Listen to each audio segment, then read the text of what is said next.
What is that? What is that? An achte estes? Is that a fish or something? Achte. Maybe somewhere in Germany.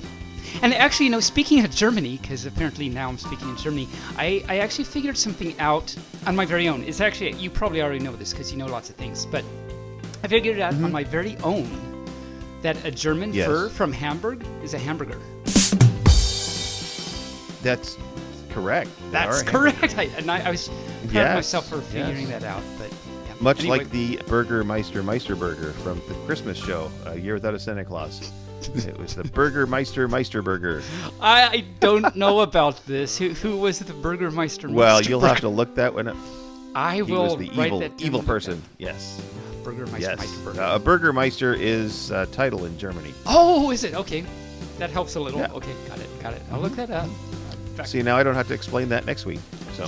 You don't, because we got it right there. Hi. Before we get started, I want to remind everybody to buy our merch. We have merch at bonfire.com. Barely Furcasting is the store. Nice thing about our store is you can pay through PayPal or through your Amazon account as well. Ooh. So Moobarkfluff, buy our stuff. This is Barely Furcasting, featuring Tabin and Injured Nerves audio production. Anyway, Moobarkfluff, to all of the furs out there in the Podiverse, I am Barely Normal, your co-host Bear, who's debonair. And with me is that canine of comedy, that puppy of puns. You know him, you love him, you can't live without him, Tabin. Well, I suppose you can't live without me because I am stalking every fur all the time or something. But yeah, anyway, hello, my name is Tabin, Moobarkfluff, all you fluffs in the Podiverse. I'm a pup bark. And it's been a nice hot day today. How are you on this hot day, Barely? Well, I'm pretty good. It's been a great week. It's been better this week than last week, as you know. Last week was the week from hell. Tough. So this week not so bad. A lot good. Better. That's exciting. It is exciting. I was very excited, and then I realized as I was looking at my work calendar today, I'm off next week. I was so excited to realize that I forgot that I was off next week. I guess you were just so happy that this week was not like last week. Like that was vacation enough, and you totally forgot that you're actually off next week. So it was one of those things because it was like, what have I got for meetings next week? And I called up my calendar. It's like, oh wait, I'm off next week. Now I knew I was leaving for a couple of days, but I didn't realize that I had literally taken the whole week off. So I'm very excited. Fun. Yes, I bet your little bear tail just wag. The little nub just wiggled like no other. No a little wiggling nub. All right, I think we've already gotten off the rails. I can't believe it. Already. Dun dun dun. So our challenge this week is to make a paper airplane. Make a paper airplane. Let's make it easy. Come on, let's just make it easy. All right. I mean, everyone knows how to make a paper airplane, right? And if you don't, DM me and I'll send you plans. So you can just learn how to fold a paper airplane. I'll give you the blueprints for the plans for a paper airplane. Nice. So what have you got for me, Mr. Tabin? I have a quick sciencey thing and a quick history thing. So, isn't that exciting? So the sciencey thing is actually, I found this out. Truly, never soak the egg carton to get the eggs out. It turns out it just makes a big mess. Why would you soak the egg carton to get the eggs out? I thought you might ask. I've never had to soak my egg carton. What are you talking about, David? I have no idea, and thanks for asking. Okay. But really, actually, it's true. So, like, the eggs, like a few of them were stuck in the egg carton, because that happens every now and then. And with my pausies, tried to get it out, and it actually broke the egg inside the thing, and I couldn't get it out with my pausies. So I thought, hey... I'll just try soaking the egg carton because that's a great idea. Turns out it's not a great idea. What happened? Well, the eggs did not come out. Okay. And the yolks just got, like the egg carton, like luckily these were the last few eggs, but the egg carton just got all like slimy and wet and stuff. And then the yolks, when I tried to get the shells out, the yolks just got all over pausies, then all over the rest of the egg carton. And it was just a huge mess in the sink. And I'm like, wow, now I know not to try doing that again. And the yolks were on you. The yolks were totally on me. Well, And that was a journey. Now so all furs out there, don't soak your egg cartons. Not to get, maybe you want to soak the egg cartons just because, but if the purpose is to get the eggs out, that's not the way to get the eggs out. That's not the reason. Okay. So the quick history thing, I found something out yesterday about toasters. You know, those things that do that. They make bread into toast. They do magical things. It's a magically thing, yes. Video about that. Yeah, it's magic. But I found out that toasters were the first form of pop-up notifications.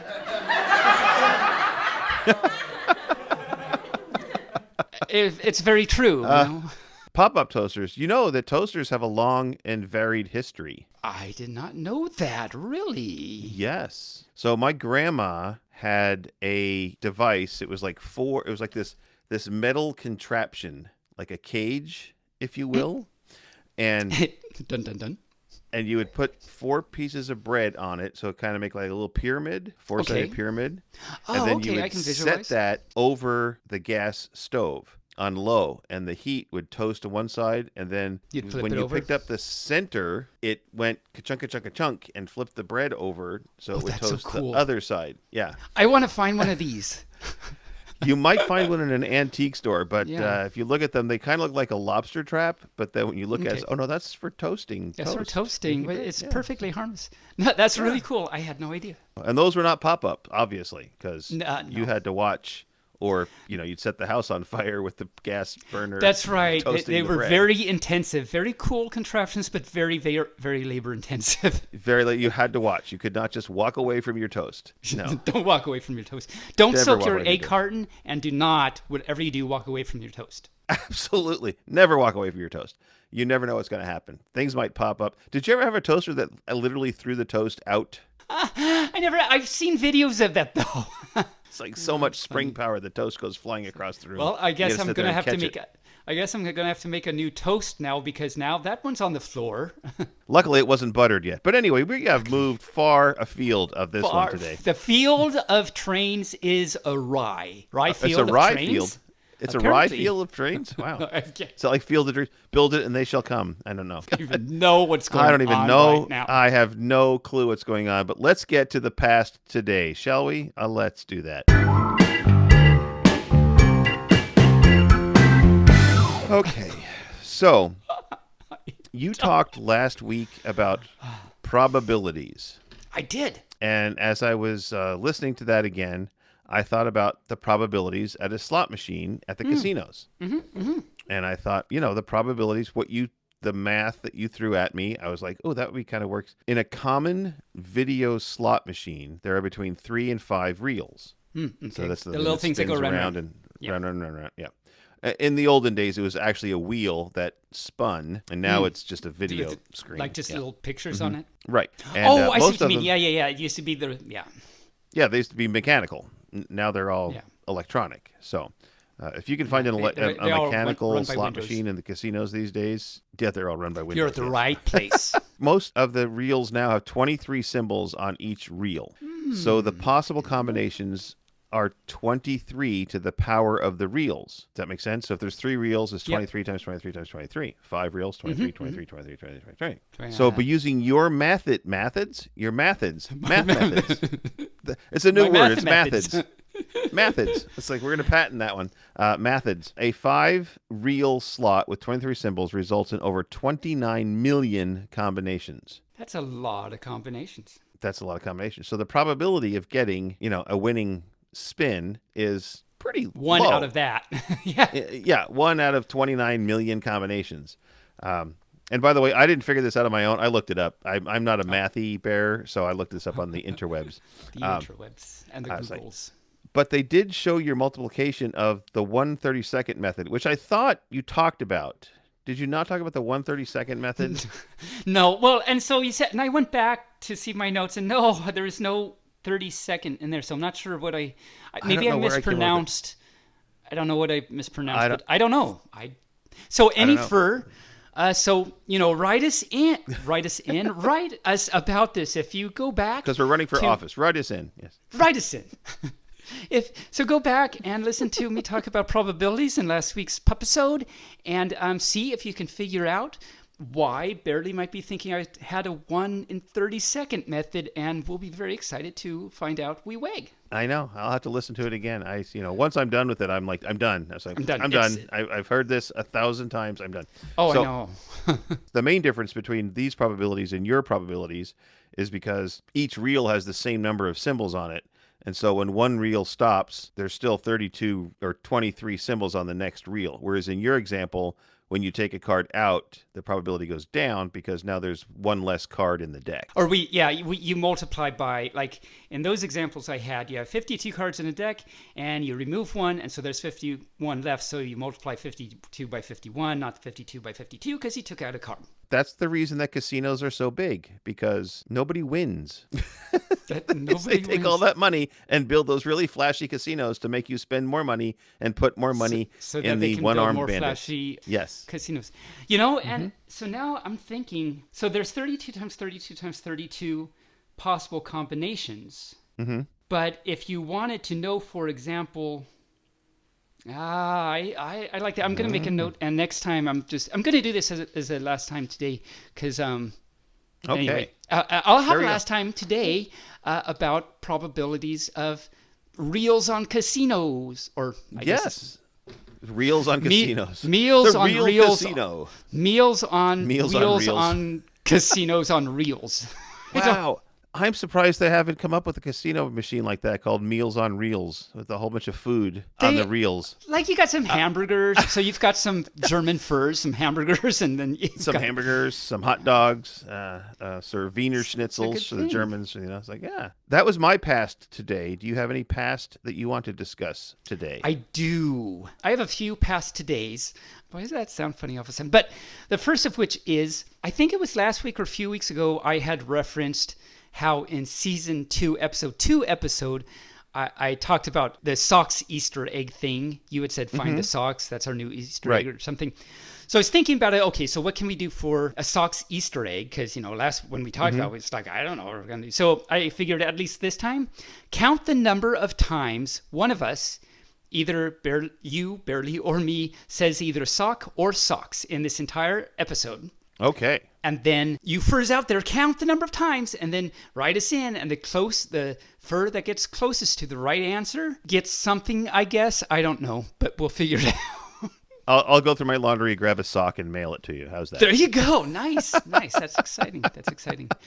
So, yes, you furs out there, if you win, you can cause Barely to have a pair of... not a pair of socks. It's like you'll only have one sock without a mate. So, well, you know what? I happen to have a bunch of socks that was. So are socks a was or a were? Is it plural or singular? Is socks a singular or a plural word? Ooh. I think it's plural. I think I had socks that were. I think it would be socks that were, but I think this is a good thing for next time's past today. But a pair of pants, or why is it pants? Why is it just not a pant? A pant. Because, yes. I mean, if it were a pant, then I would be wearing them all the time, because since I'm a pup, I pant.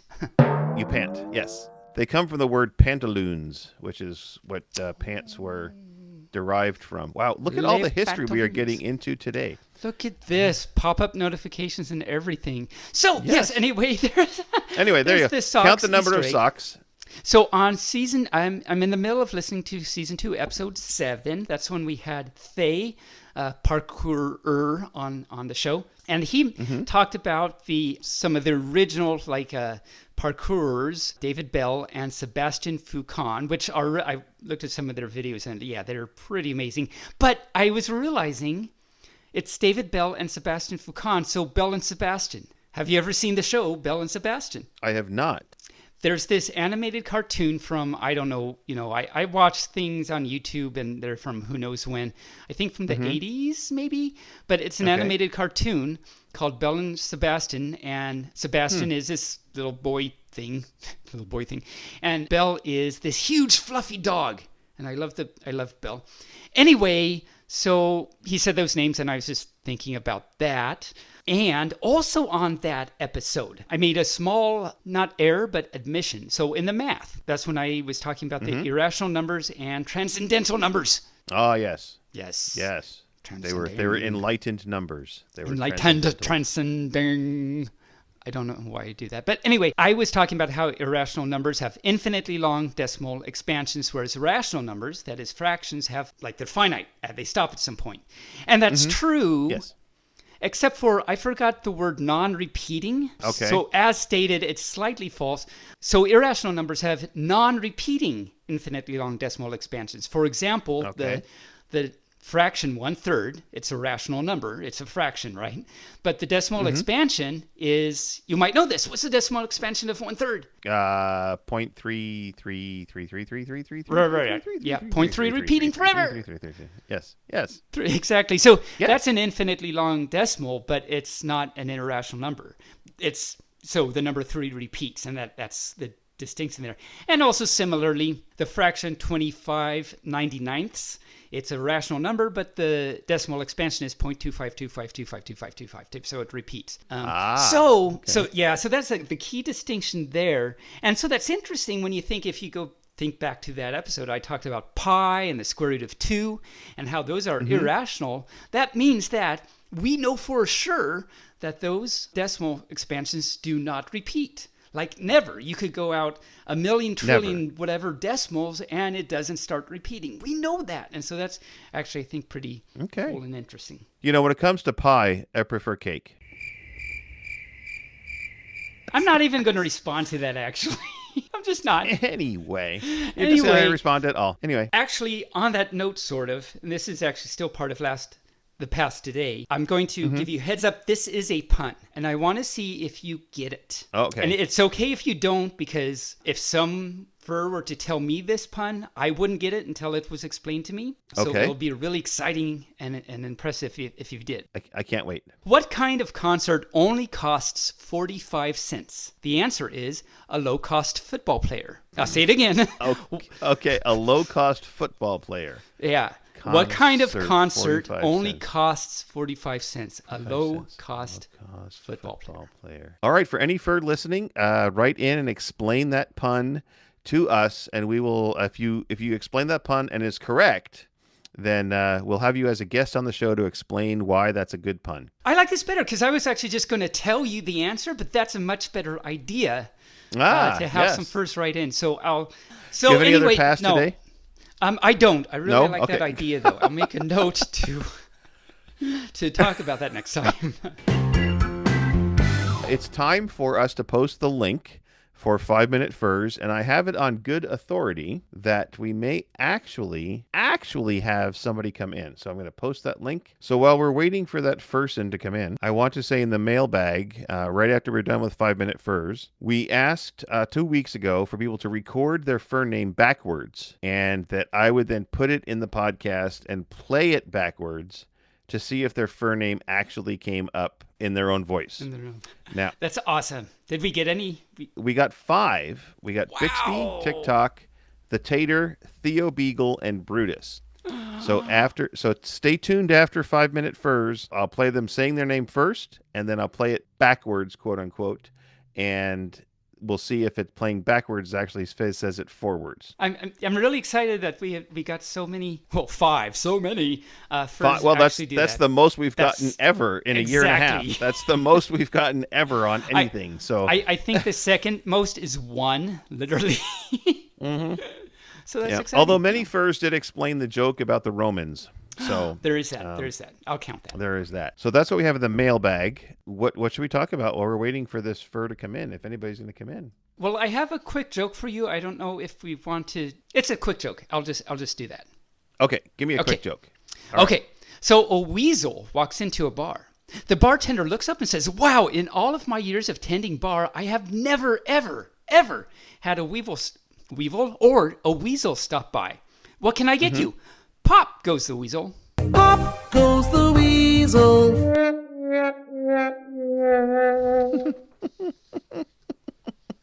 And that's it. Oh, yes. There is Theo the Beagle has joined us tonight on 5-Minute Furs. Welcome. Fun. Hi, Mr. Beagle. How are you doing on this? Well, wow, it's like, what, 2:30 in the morning for you? So it's not, how are you doing on this evening? How are you on this, like, late night morning? I'm all right at the moment. I'm not feeling too tired. How is life in the future since you're 8 hours ahead of us? Is it okay? The future's good? It's very, very dark. Very dark outside. Oh, well. It's good to know that it's going to get dark. I thought the future was bright because that's why you have to wear shades. No. No. Just no. No. So, Theo, what's going on with you? Where are you at? And what's happening, my big? Big? Yeah, all right. It's not much going on at the moment, actually. Right. Not got too much 2:30 in the morning. Probably not. I bet you there's not much going on. There's not a lot of activity in... what town are you in? I'm in a town called Beccles. Beccles. Yep, in England. Okay. Nice. I have never heard of Beccles. So do furs over there have Beccles instead of freckles? I don't That was know. stupid. I got my Beccles and freckles.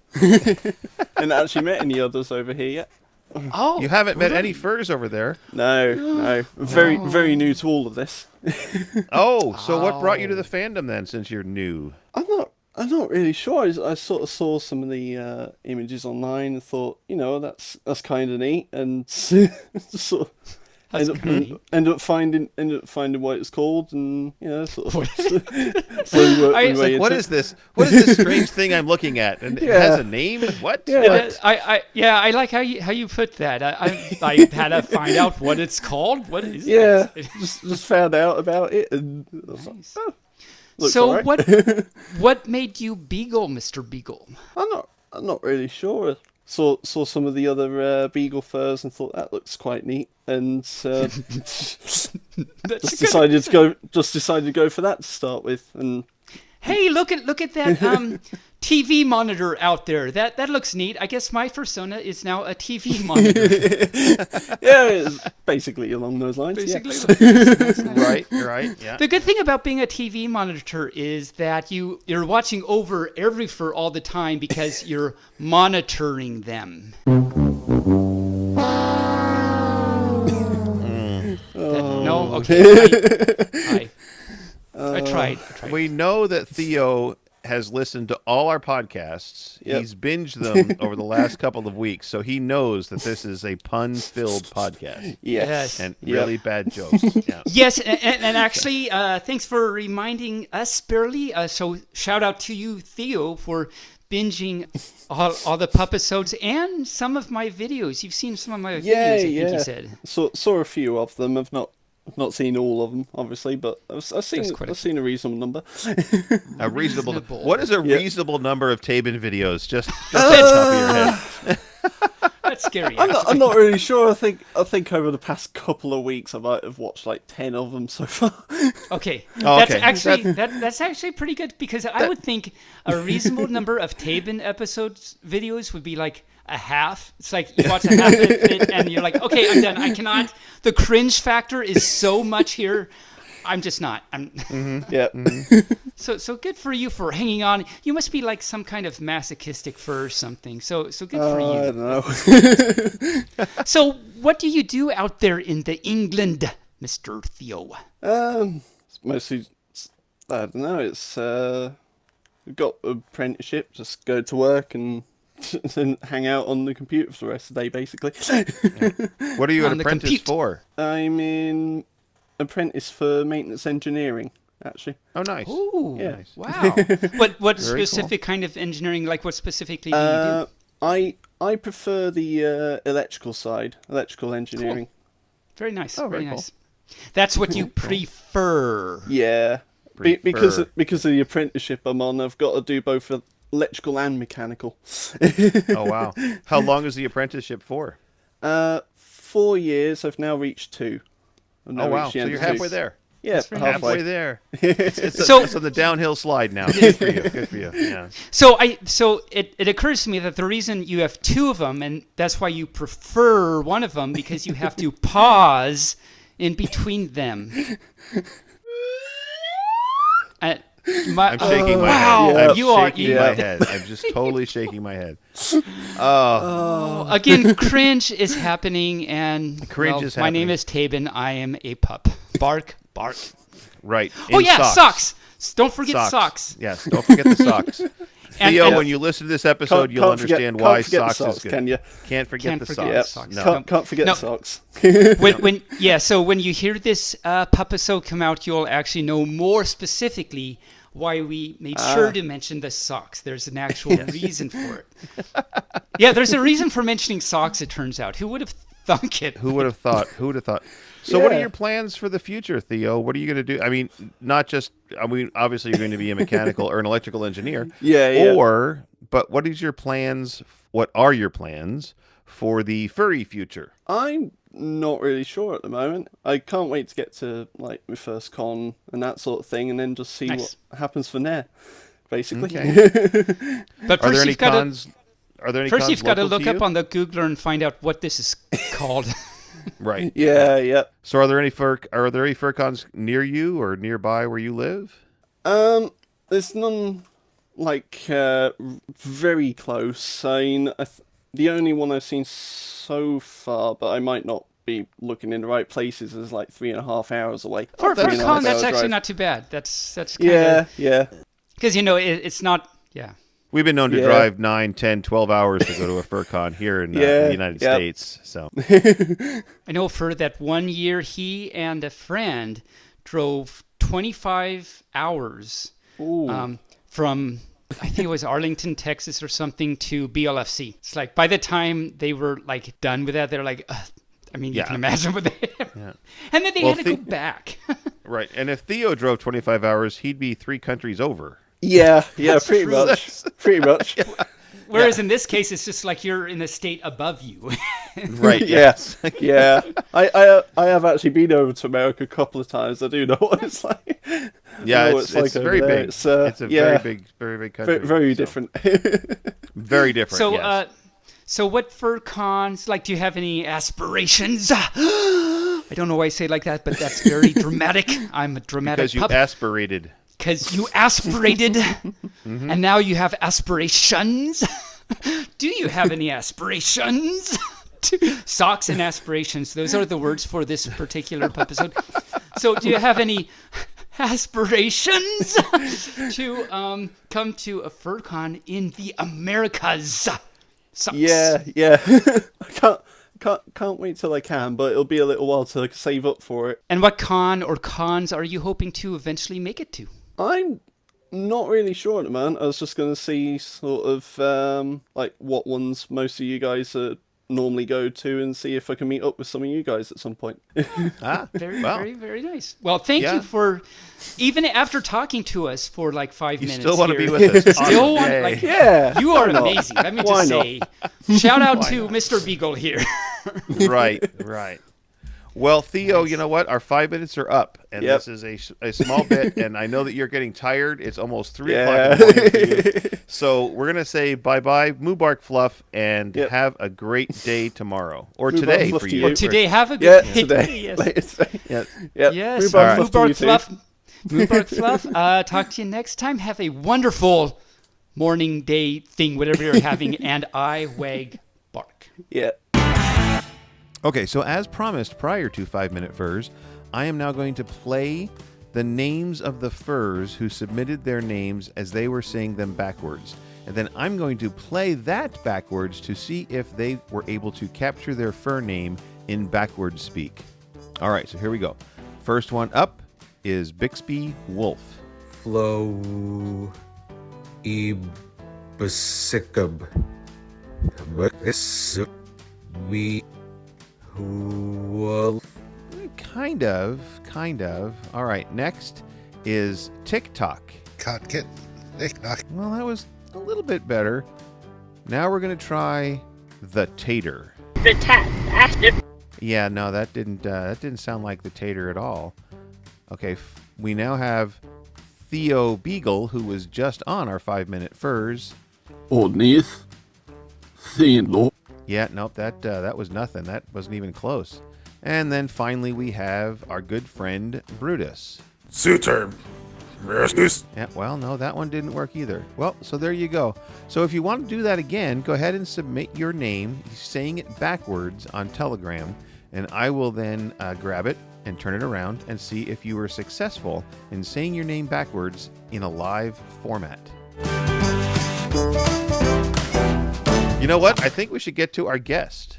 Oh, yeah. Yeah. Or I mean, we should had one talk guest about now. media? Or we should talk about media first, probably. Let's talk about media. We've got to do things in their proper order. We've set the tone. Well, I've set the tone. With your with your golden dulcet tones. Look at you. You got it right. Did I? I wasn't actually sure, so did. that's exciting. I wag. All right. Well, so media.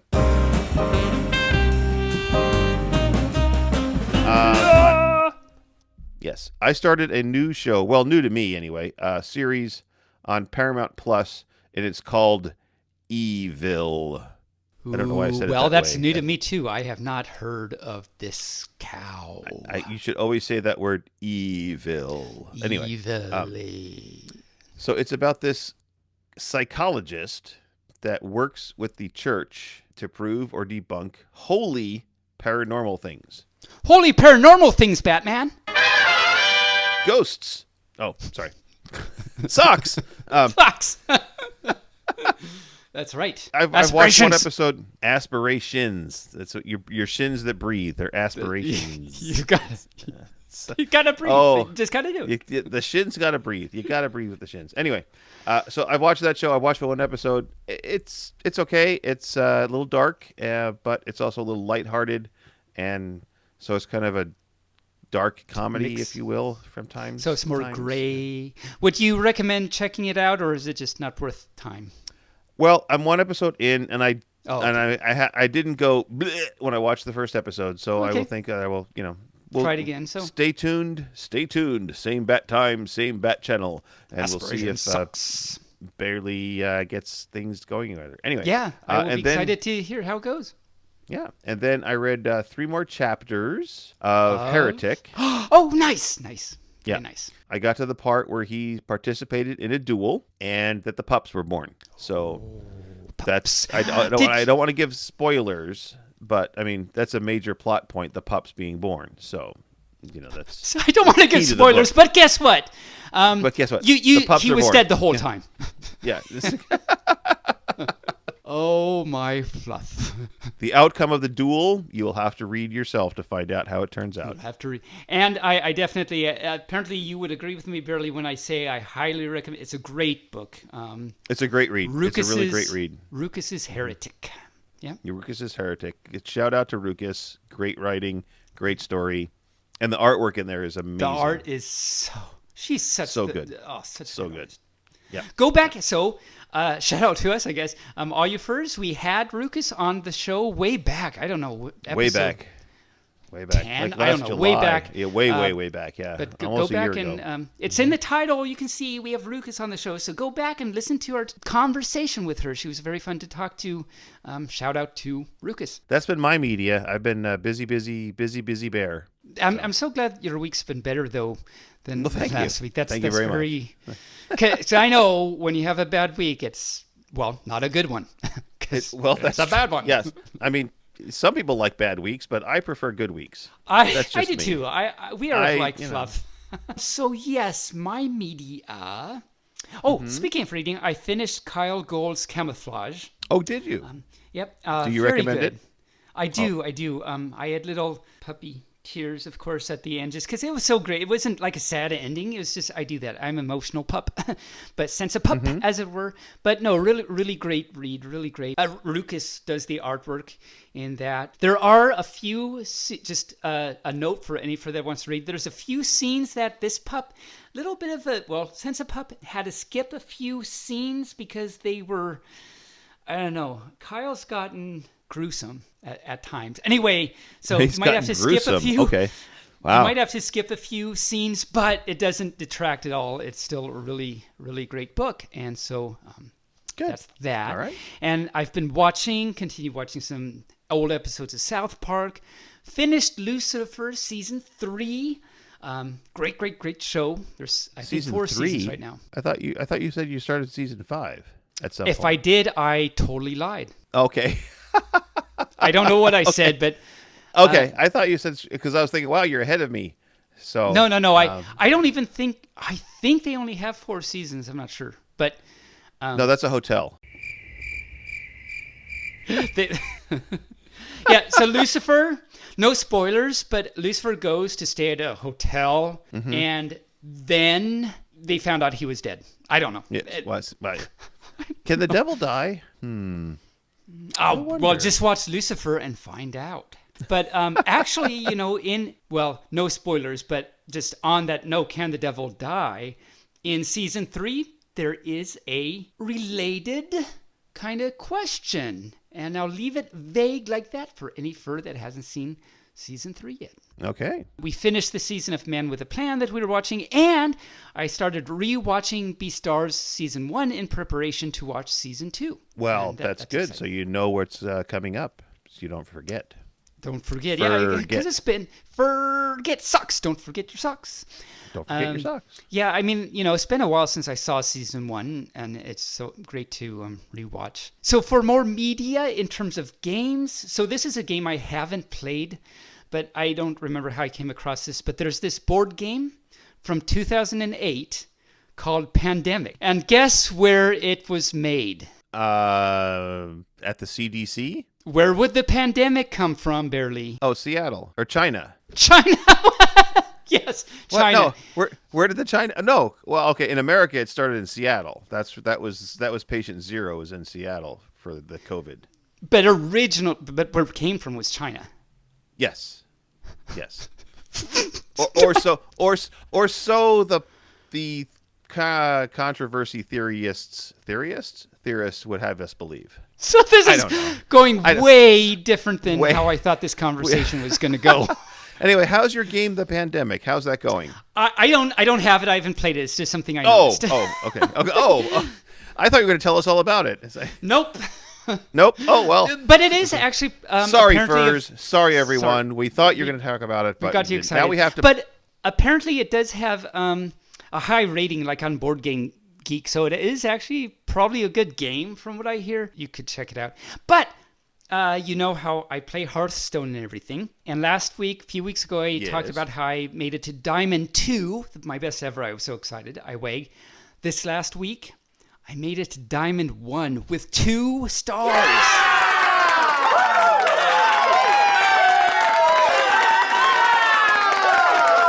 I saw that in the BFFT chat. I got excited. Yes. I went all crazy about it. Which means that if I would have won the next 2 games in a row, I would have made Legend, which would have been insane for me to think You about. are legend. But, well, unfortunately, no, I'm not, because I did not win the next 2 games in a row. I lost the next 2 games in a row.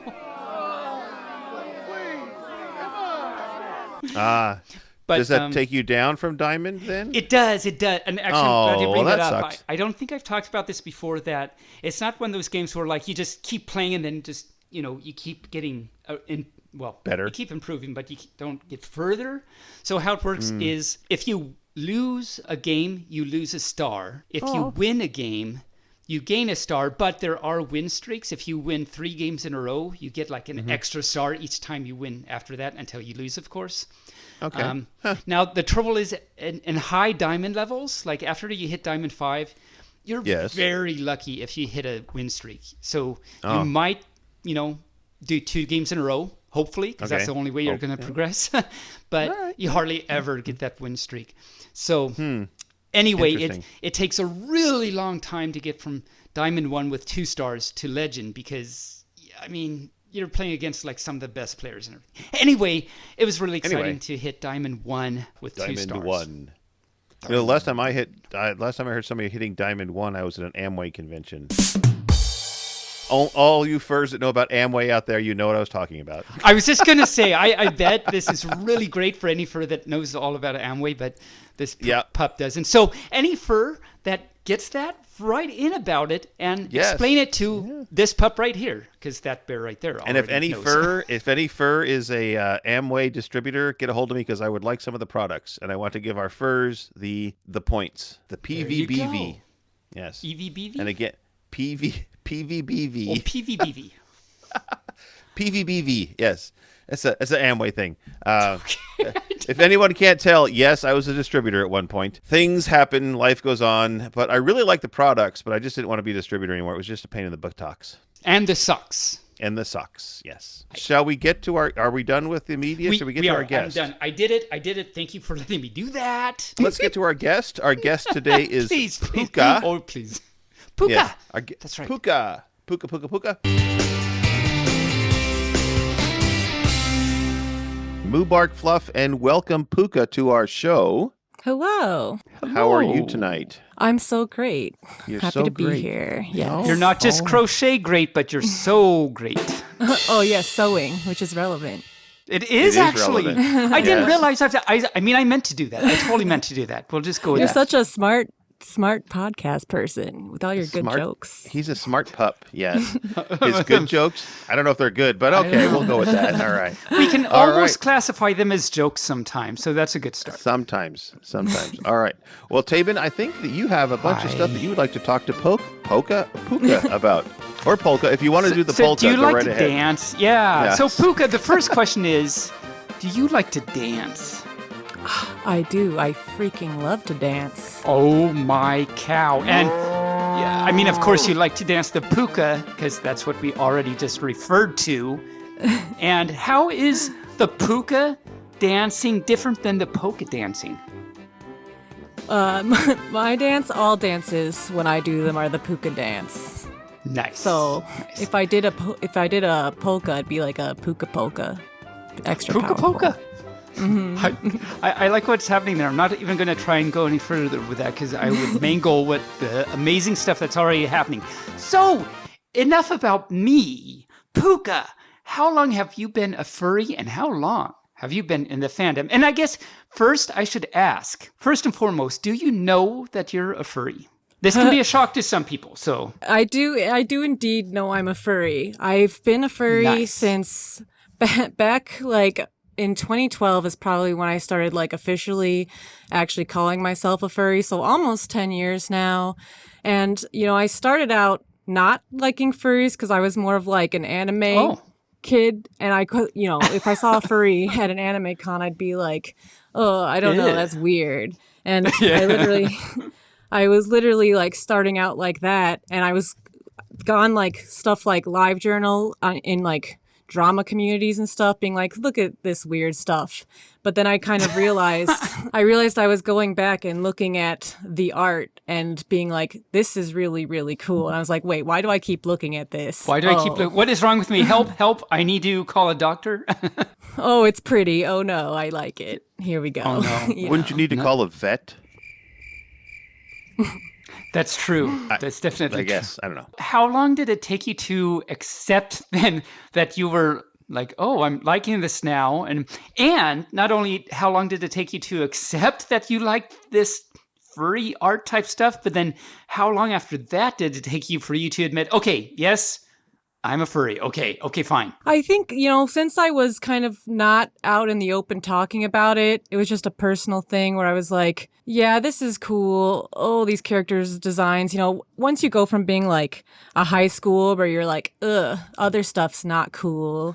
And you're like, start being an actual like person who can be like, oh yeah, it's cool to like things. So it was like, as soon as I was like, yeah, I was kind of like all in, like, this is fine. I'm here now. This is fine. Just like the little doggy in the room of fire drinking the coffee. This is fine.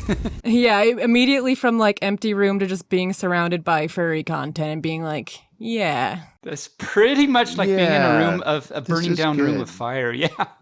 Yeah. Nice. That's exciting.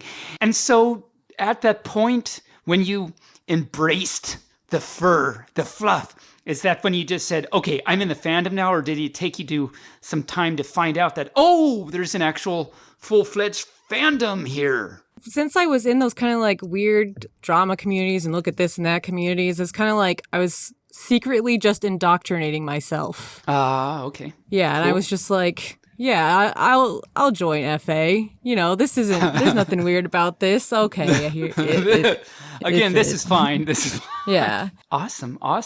I guess I have to ask, because this is something I don't know. Do you draw too? Yes, I do a little bit of everything, and drawing is my passion. As you know, later I'll be asking you about your arts and everything, and this is something I didn't know about the drawing and stuff, so I'll definitely ask about that. But first things first, you have a persona. I don't know why I say it so like demonic or whatever like that, but there it is. Oh, demonic persona. Demonic persona. Oh, because actually it makes kind of sense, because what is your persona? A goat. A freaking goat. Nice. A very not demonic, don't worry about it, just an ordinary, nothing suspicious here goat. Don't worry about it. Don't worry. The goat sitting over there, yeah, don't worry. But she's based on Pooka from Irish folklore, so it's kind of like they're like a fairy that could be malicious or helpful, but depending on the mood, or yeah, depending on, you know, have you given your offerings to the shrine today? Nice. Did you eat the berries that you shouldn't have? That you shouldn't have eaten those Pooka bush berries? Like, now you're gonna have rain for 5 years. You did it. You ate the berries. Don't do that. Yeah. Nice. So, how long have you had goat? Non-demonic, non-suspicious goat. And what was the inspiration? What was the passion that drove you to this goat? I made Pooka probably like back in 2012, like kind of right after I became a furry. They were like the character I made, like the second or third character that I made. And it was, at the time, do you know what Gaia Online was or is? This sounds familiar, but I could not define it for you at the moment. So for all our listeners, what is this thing?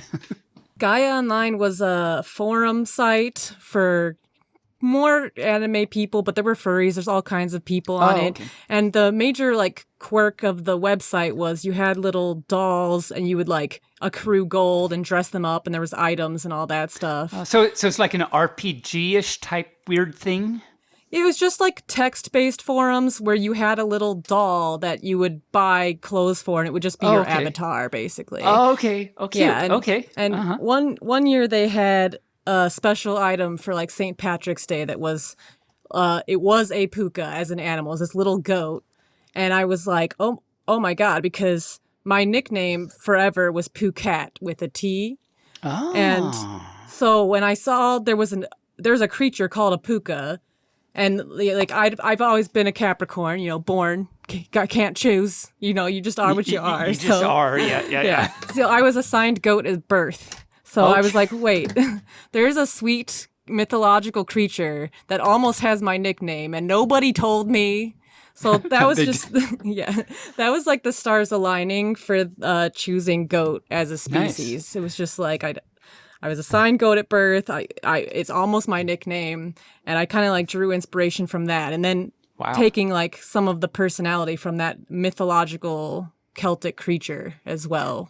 Wow, that's really cool. That really, just like you said, the stars aligned. It's not like, there's not a coincidence here. It's like, here it is. You can't get out of it. That's actually really, really cool. It was destiny. Destiny! Unhinged? No, not. I don't even know what I'm talking about now. So, instead I'll just say, so you mentioned you're an artist, so I assume you drew your first persona characters. You didn't like commission them or anything. You just, you drew them. Yeah, I just stumbled across my old sketches, like, recently, too. Just, like, these old, like, pen things. They haven't even, like, changed that much, to be honest. Like, it was like, boom, there it was. There it was, and here it is.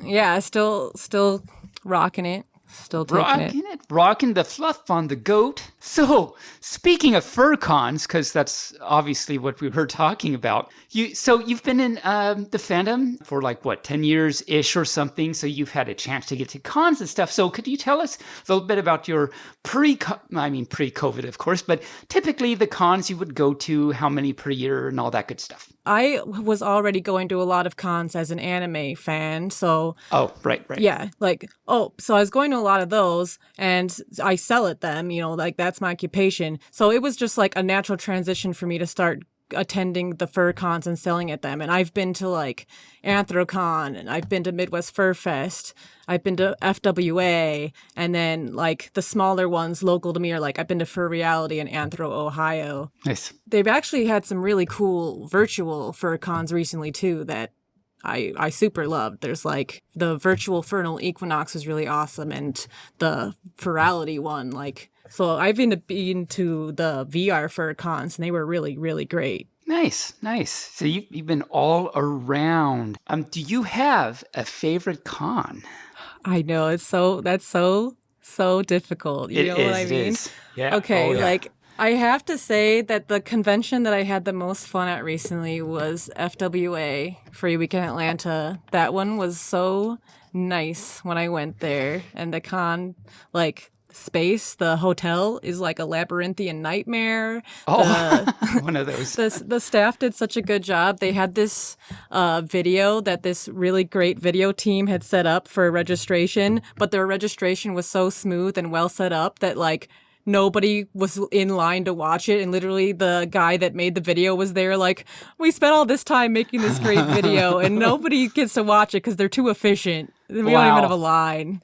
So they just did such a good job. I really enjoyed that one. That's a really great idea. I never thought about that. Make a video to do that. But then, as you say, they're just so well organized. It's they didn't even need it. It's their reg was just so good. They didn't even get to watch this great video to entertain people in the meantime. It's people are in line. It's no, wait, this just started. This looks so cool. But okay, fine, I'll go register for the con.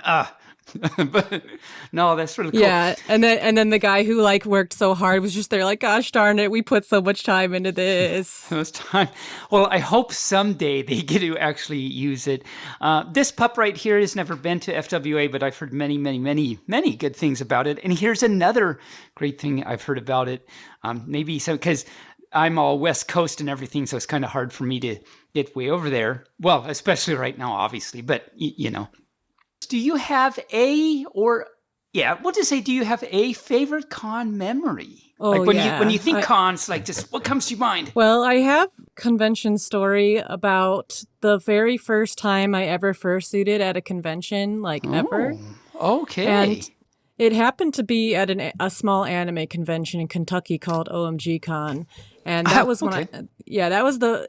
I'll take any opportunity to fursuit. It doesn't matter if it's a fur con or not. You know what I mean? Mm-hmm, mm-hmm. And OMG Con was this one in Kentucky. It happened to be the first con that my fursuit was completed for. So, of course, I was I'm wearing it here. Oh, yeah. And we spend the weekend. I'm working. And whenever I'm off, I go off and fursuit and have a fun time. And it was the last day of the con. I've been having a great time fursuiting for the first time.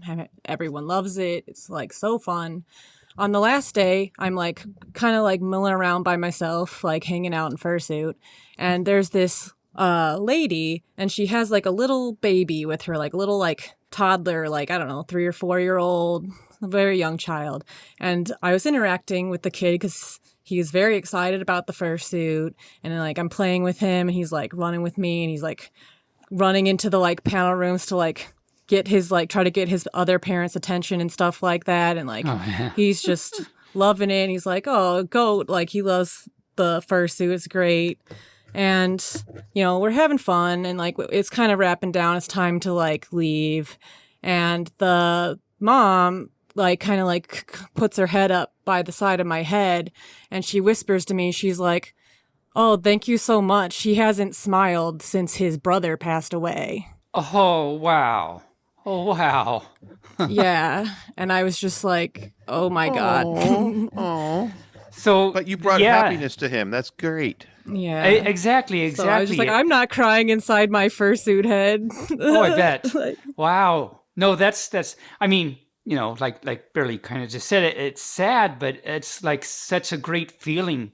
I imagine that cool. That's very cool. So definitely. And that was way back when, and it stuck with you this entire time. That's so cool. So speaking of something that's very cool, you are a guest of honor at Anthro-Ohio in the next one. Is that right? Yes. Whenever it happens, things keep moving around with how crazy the world is, but as of yet, still planning it, still excited to go there. I would definitely say Anthro-Ohio contractually obligated as my favorite con as well. I do love it. It's my local con. Now the local cons are always very, very special, definitely. How did they ask you to be guest of honor? How did that go? How did that make you feel? Oh my gosh, it was so unexpected. Like, a part of me, part of my character with my fursuit and stuff is kind of about that, like, oh, I'm just so popular and so great, like, in the face of no matter what reality actually is. It's always very like, oh yeah, everybody loves me, of course.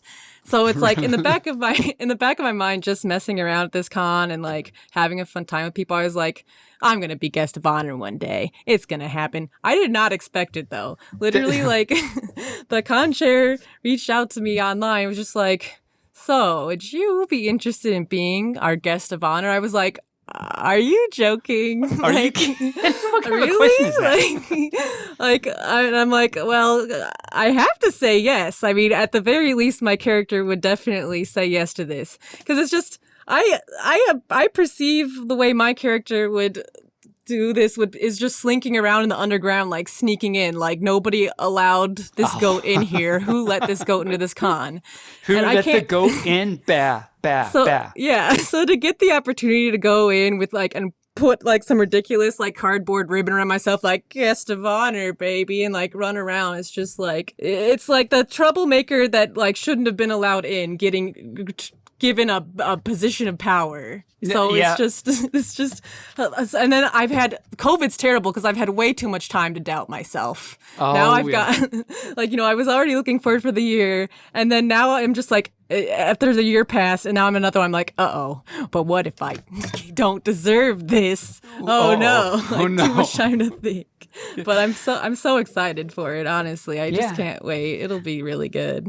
That is very, very cool. And do they have you as part of your being guest of honor, do you have to do some panels and participate in things like that? Yeah, it's the opportunity. They're like, if you want to do panels, and I'm just like, yeah, I'll do panels. I since I make things, I want to provide stuff. It's always something when I fursuit, I always if I have the ability to, I like to give stuff to people or just provide something to people. Like, here's little prizes for finding me kind of stuff. So that I'm going to be rolling out some fancy stuff for the one that my little local con that made me the guest. I'm just like, all right, here's some special stuff, guys. Give back to them. Nice. And definitely. In just a second, I want to talk about all this wonderful, so cute, this wonderful crafts that you make. And we'll definitely get there. But first of all, in general, being a vendor at a con, and I think some other furs might be interested in hearing your take on this because maybe they're interested in being a vendor at a con or something. What's the hardest part for you as being a vendor at a con? For me nowadays, the thing that is difficult is when you're the vendor, you have to balance that with getting to enjoy the convention.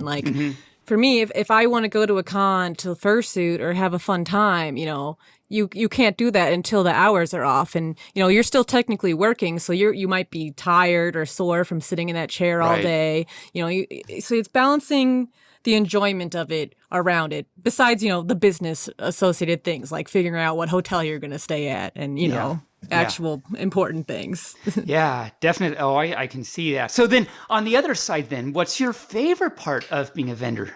It's just living the dream, really, living your own job, managing yourself, working for yourself, and getting to go to conventions as a job.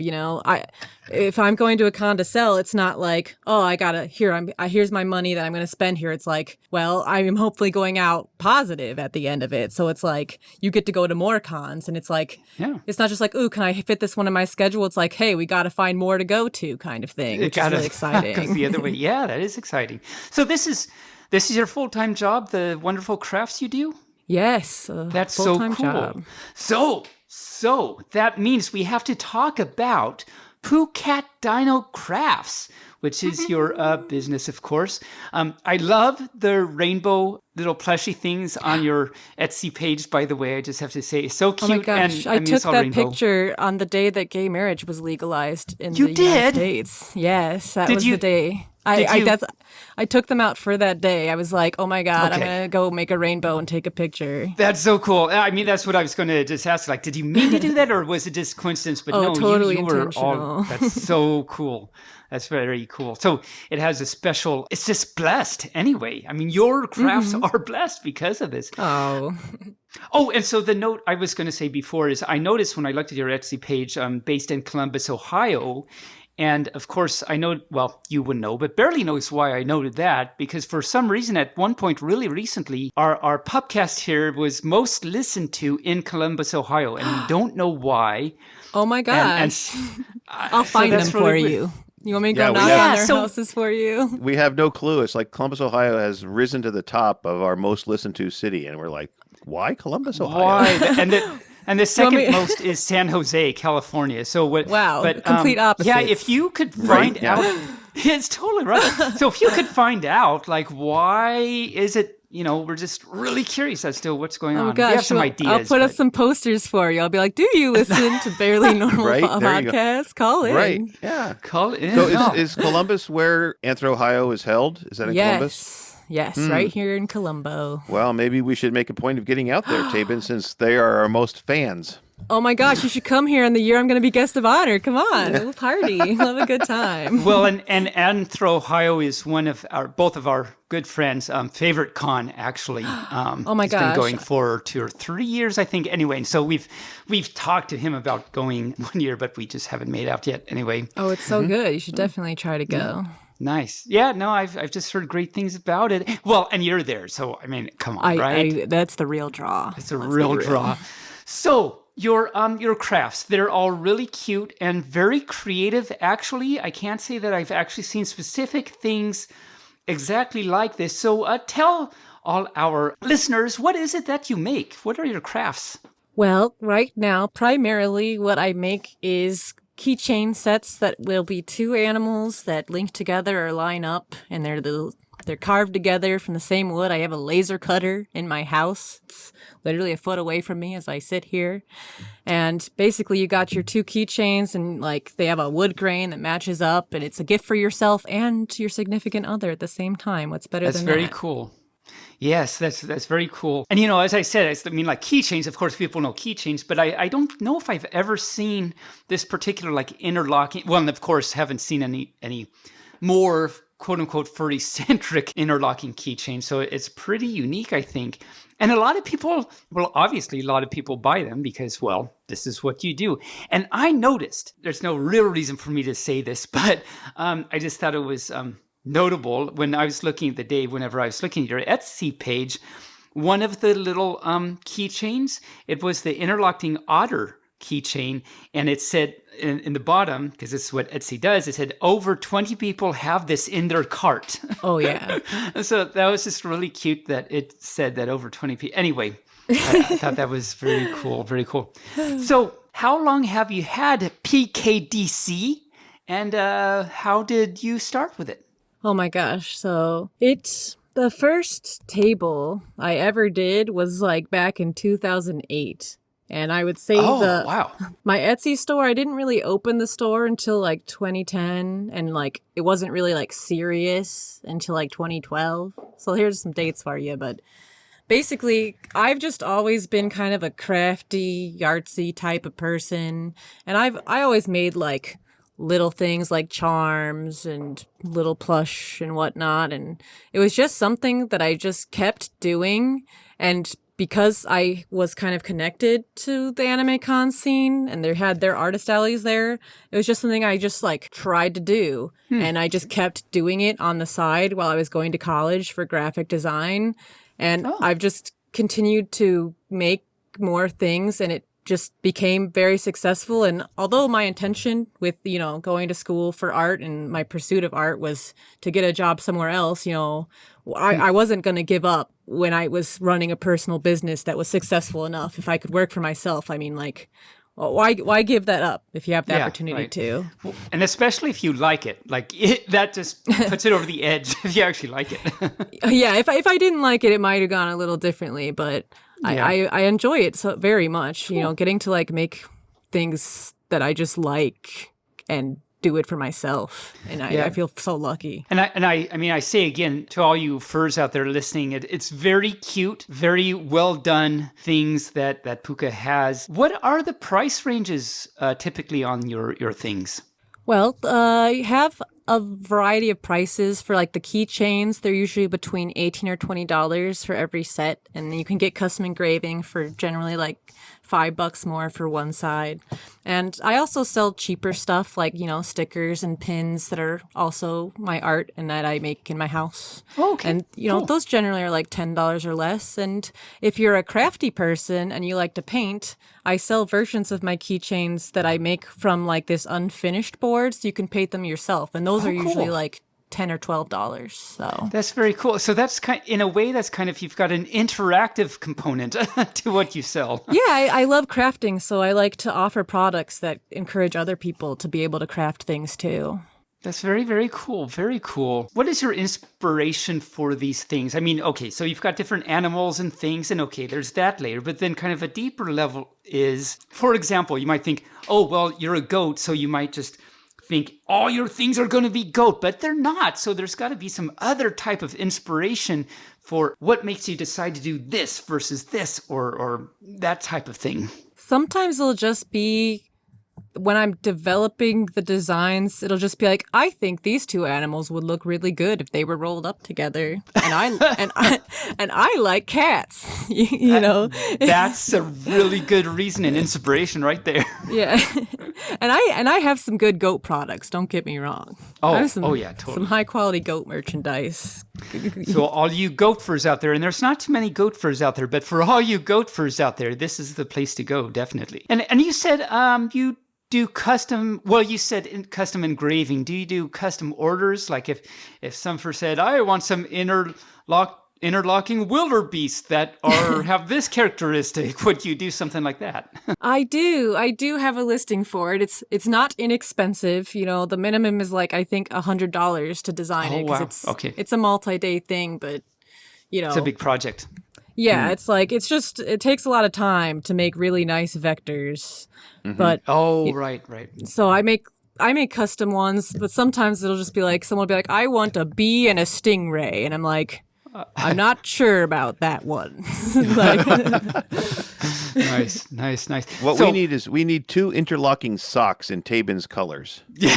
I think I could do socks for pretty cheap. You could do, nice. I will have to, actually, I'll make a note. I'll have to remember that. So, I mean, now, of course, I have to say, where's the best place? Like, what is your Etsy page or what is your social media and all that things? What are good ways to either get a hold of you or do find your things, and how do we order and all that good stuff?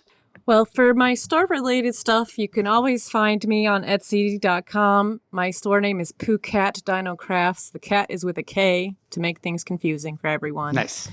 Well, just if you want to contact me in general, Twitter's probably the best place, just as a blind, hey, just throw it out there. And I'm at Pooka Goat on there. And if I'm on anything else, I'm usually Pooka Goat as well. Okay, nice and easy to remember. Barely's the one that noted this first, and then I looked to see. But so, Barely, what did you notice about the Etsy page? Well, I noticed that you have all those plushies on your banner, but you don't sell plushies. I know. I am actually, I'm happy that you noticed this, because it's a little bit sad, but Mm-hmm. when I know.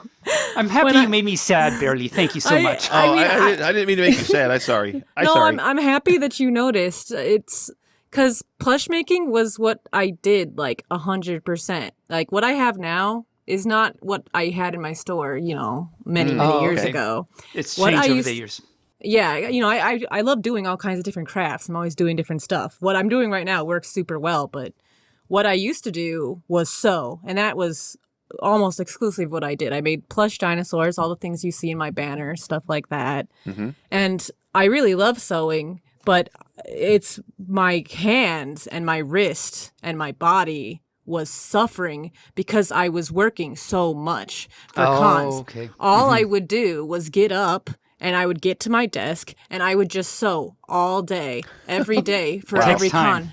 Yeah, because I was doing so many cons, and like you should see some of the pictures of my old tables. It would just be like 100 plush on these shelves. And, you know, they're all handmade. But it was just something about my brain. I couldn't stop. And the problem was just that I was hurting my body. Like my back was getting messed up and my wrist. From sitting. Still now. Yeah. Luckily I stopped before. Like I can do stuff now and like my wrist doesn't get messed up if I'm not, you know, drawing too much or have it at a weird place for a long time.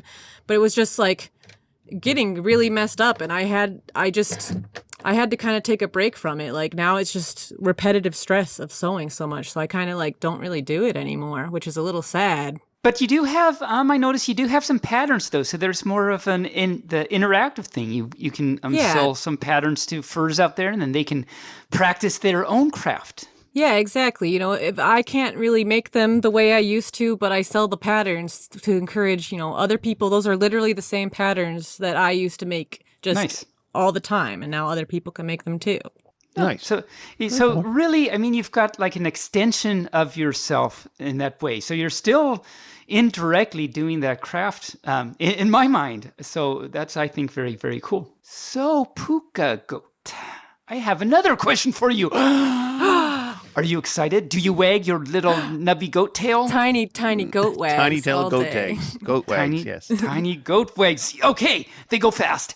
And the question is, if some fur is interested in starting or improving on their own craft. So normally at this point, I would say, you know, maybe you've got a normal craft that like every fur does, or you want to create this or whatever. And so I would say something like, if some fur wanted to get into this, like they wanted to get into dancing or something, how would you recommend that? But you've got a nice little kind of specialized craft for yourself.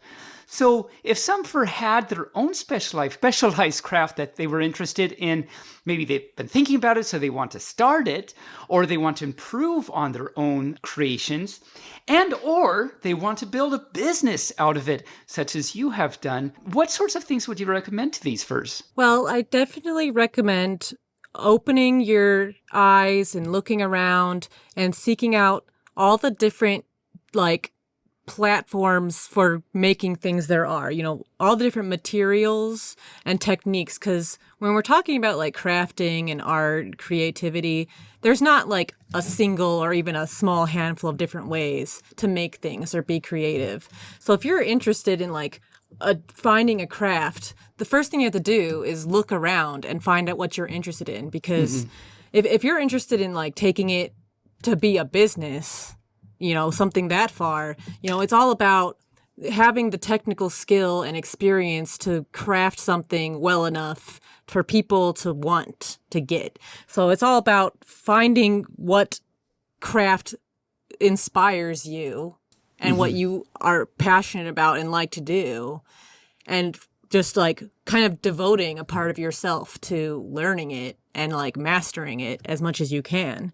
And like, even if you aren't interested in running a business, you know, you should just open your mind and look around you about like, oh, someone had to paint these tiles. Oh, someone had to like cut this wood over here. Someone had to carve this. Someone had to like paint that.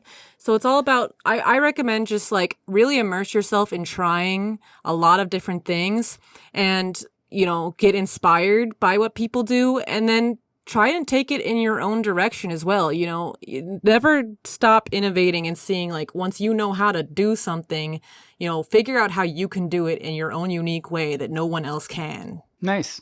And we all have that because we're all unique individual fluffs. So we've all got something unique about us in there. So it's just a matter of going through all the fluff and finding it. Exactly. So as far as the business perspective goes, what challenges did you face in creating this business? it's hard to start out as something to be like, this is going to be my business, because you're not necessarily going to see a return on what you invest into it, time and money. And if you were literally trying to be like, I'm going to run a business and that's going to be my livelihood, like, you don't want to do that and you can't like go find into it out like that. yeah, that you're not going to make enough to survive, you know? So you have to like, it's hard, it's very hard, but you need to find a balance between like, you know, supporting yourself and like becoming skilled enough to, you know, accomplish what you want to accomplish. And you have to set realistic goals for yourself. And I mean, it's ridiculously hard. You know, it's a very difficult challenge in this day and age just to survive. So to survive and try to like prosper some creativity, it just takes like devotion, and that can be difficult. So it's really, like you said, it's got to start with a passion. It's got to start with just the motivation to just do what you just burn on fire about and love so much, which is great that you should do that. Yeah. Yeah, you have to just do it. You know, you have to find something that inspires you, because at the end of the day, if you're tired or whatever, you're still going to have to find the inspiration to like go into it and improve yourself and keep doing it no matter what. Did you find, or would you have any recommendations for if they wanted to like overcome these challenges of like, oh, I've got to trudge on and I want to do this, but really I don't want to do this because I'm tired. Do you have any advice for furs to help them overcome these types of challenges? You know, put your energy into things that you love. And if it doesn't inspire you, it might not be worth pursuing it. I mean, that makes lots of sense, because if this is something you're going to be doing over and over and over again, if you're not passionate about it, well, the flame could like die and then you have to move on to something else. So, which might be fine. Maybe that's what you need to do. And don't beat yourself up if, you know, something doesn't work out, because, you know, life's all about trying new things and finding what like really inspires you and what really excites you. I'm so with you there. This pup right here is very much about follow your passion and everything. So we are of like fluff in that one. And speaking of like fluff, I have another very important question for you. Are you ready? I'm so ready. Is it wagging? Wag. Well, okay. So, what is your favorite plushie? That I own? That you own. Oh my gosh. My favorite plush. Because you've got a bunch. I do. I have a pile of them that I just lay in. When I don't feel good, I just go lay in that. That's my advice exciting. as well. Okay. Have a pile of plush if you feel depressed that you can go lay in. That's some good advice. My favorite one is it's supposed to be like the end of a fried shrimp that gets left behind. It's just this big yellow. It just has this very neutral face, and it's so squishy, and it's the perfect size and texture. I love him so much. That is so very much not what I thought you were going to say. It's like, you know, the typical, I've got this kitty, so fluffy. I love him so much. No, it's a shrimp that someone didn't eat. It's the end of a shrimp. Like it's the end of the shrimp as we know it. Okay. Yes. Okay, well, that was exciting. Yes. So, moving on to things that do not have to do with shrimp that people don't eat, or maybe we'll see. But so you stream, and you also have a YouTube channel. I do. So you do. So first of all, where can we find your stream in YouTube?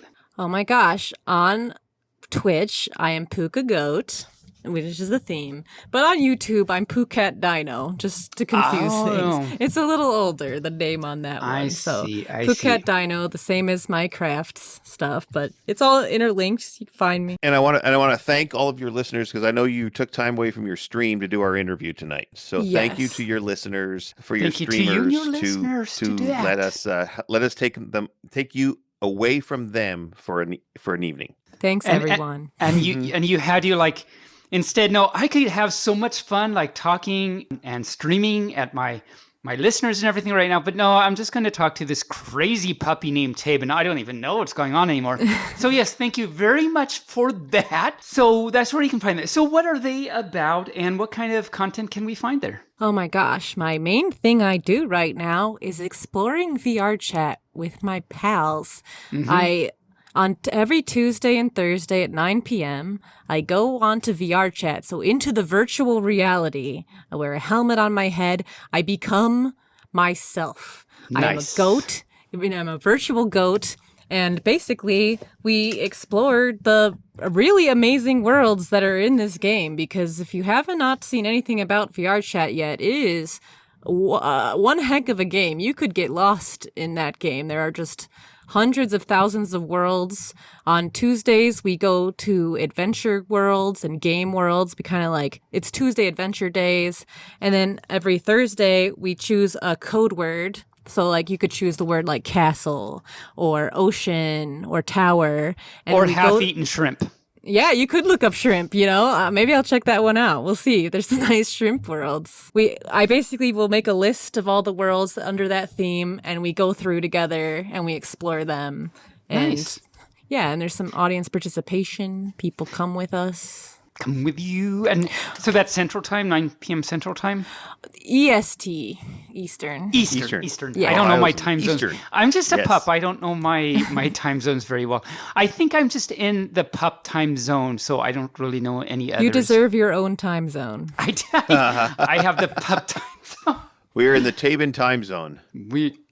Time does not exist TZ. here. No, it does not. It actually does not, as a matter of fact. Yeah, I keep threatening. I keep saying I need to get into the VR chat thing. I have an avatar, but I have to like learn how to color him and like put him in the thing and all that stuff. So That sucks because Unity makes me want to die.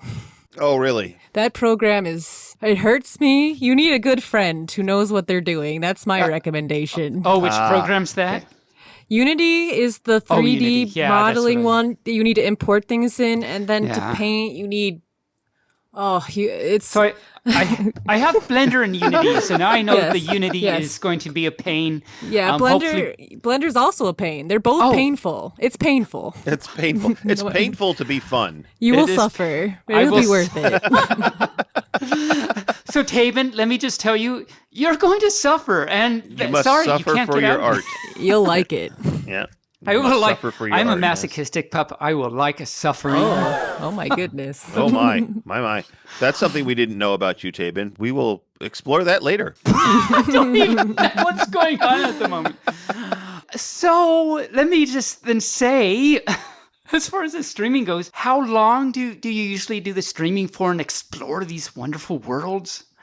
Well, usually, on a good night, we'll do everything within like 2 to 3 hours. If I'm on Tabin time and time doesn't exist, it'll be 4.5 hours, and I'll be like, why am I suffering more than usual? Oh God. Because you Oh, are a God. masochist too. You're a masochistic goat also, it turns out. I can't stop chasing the adventure until my eyes bleed and my body stops working. Ouch. Well, Ouch. that sounds painful, but I'm glad you like it, so that's great. Oh, it's great. And you said you do it typically with other on Tuesdays. Is that just you alone, or do you do that with other furs too? I always let my friends come along because it's more Nice. fun. Yeah. You're always doing it with my friends. The people who watch my streams I'm sure are used to. There's like some reoccurring characters, my pals, and everyone gets along really great. And we all explore together, and it's so fun. And in fact. Yeah.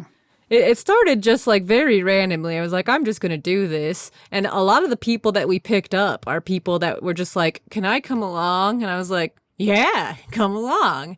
And then they just end up being, they're just like, well, just keep coming back. And they do. And now we just literally roll around in hang the out. virtual world together, going to random worlds and just highlighting it, because everything in that game is user generated, whether it be ripped from games or people literally building things themselves, programming and putting free games into a free giant social virtual game. It's very cool. It's very cool. Yes. And that's why I love to highlight everything, because it's just so great. I'm very enthusiastic about it. Nice. No, it's very. I've seen some of your YouTube videos, the VR stuff, and so any fur out there listening, check out Pooka's YouTube. There's now a YouTube, but there's also in the long ago a YouTube. Pooka's YouTube channel. What am I talking about? I don't know, but. The YouTube channel has some great vids of Pooka and friends just running around in these worlds, and they're lots of fun to actually watch even. So yeah, I recommend check them out. Do the subscribe, ring the bell, ring the goat bell, as it were. So now Right I'm on my promoting you, little Pooka. collar. And I'm Thank not you, Tabin. Oh my gosh. I'm You're not so great. even going to ask for any compensation other than a hug or two if I ever see you at a con. All right, as long as I get to give you a little friendly goat headbutt as well. I read that about you, that you like doing that. So yes, I have to let you do that now. It's a Definitely. goat thing. I can't Goat help thing. it. You got to do it. You can't not do it. You can't not do it, really.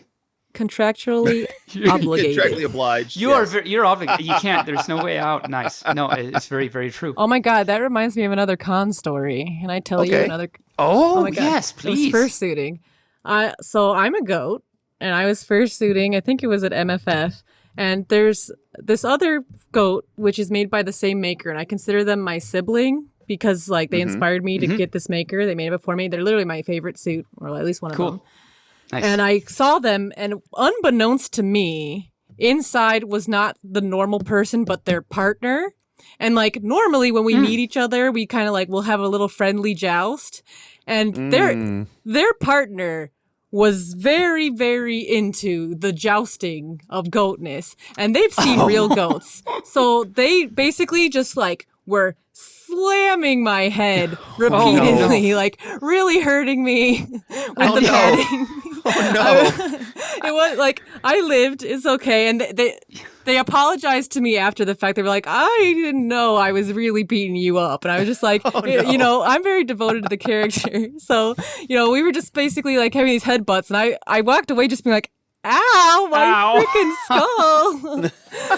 And you gotta be careful with those goats out there. As you know, as you said, you are not a suspicious or demonic goat, but there are suspicious and demonic goats out there. So you gotta be a little careful sometimes. Oh yeah, you watch out. People, not even just fursuiters, sometimes just like humans, especially non-furries. If they're like, "Oh my god, I'm gonna headbutt the goat," be careful. If you wear a goat fursuit, be careful about normies who want to headbutt you because a big drunk dude's not going to mess around. All right, No, they that'd don't. Be so bad, so bad. It's a little goats dangerous are hardcore. sometimes. And they have no clue.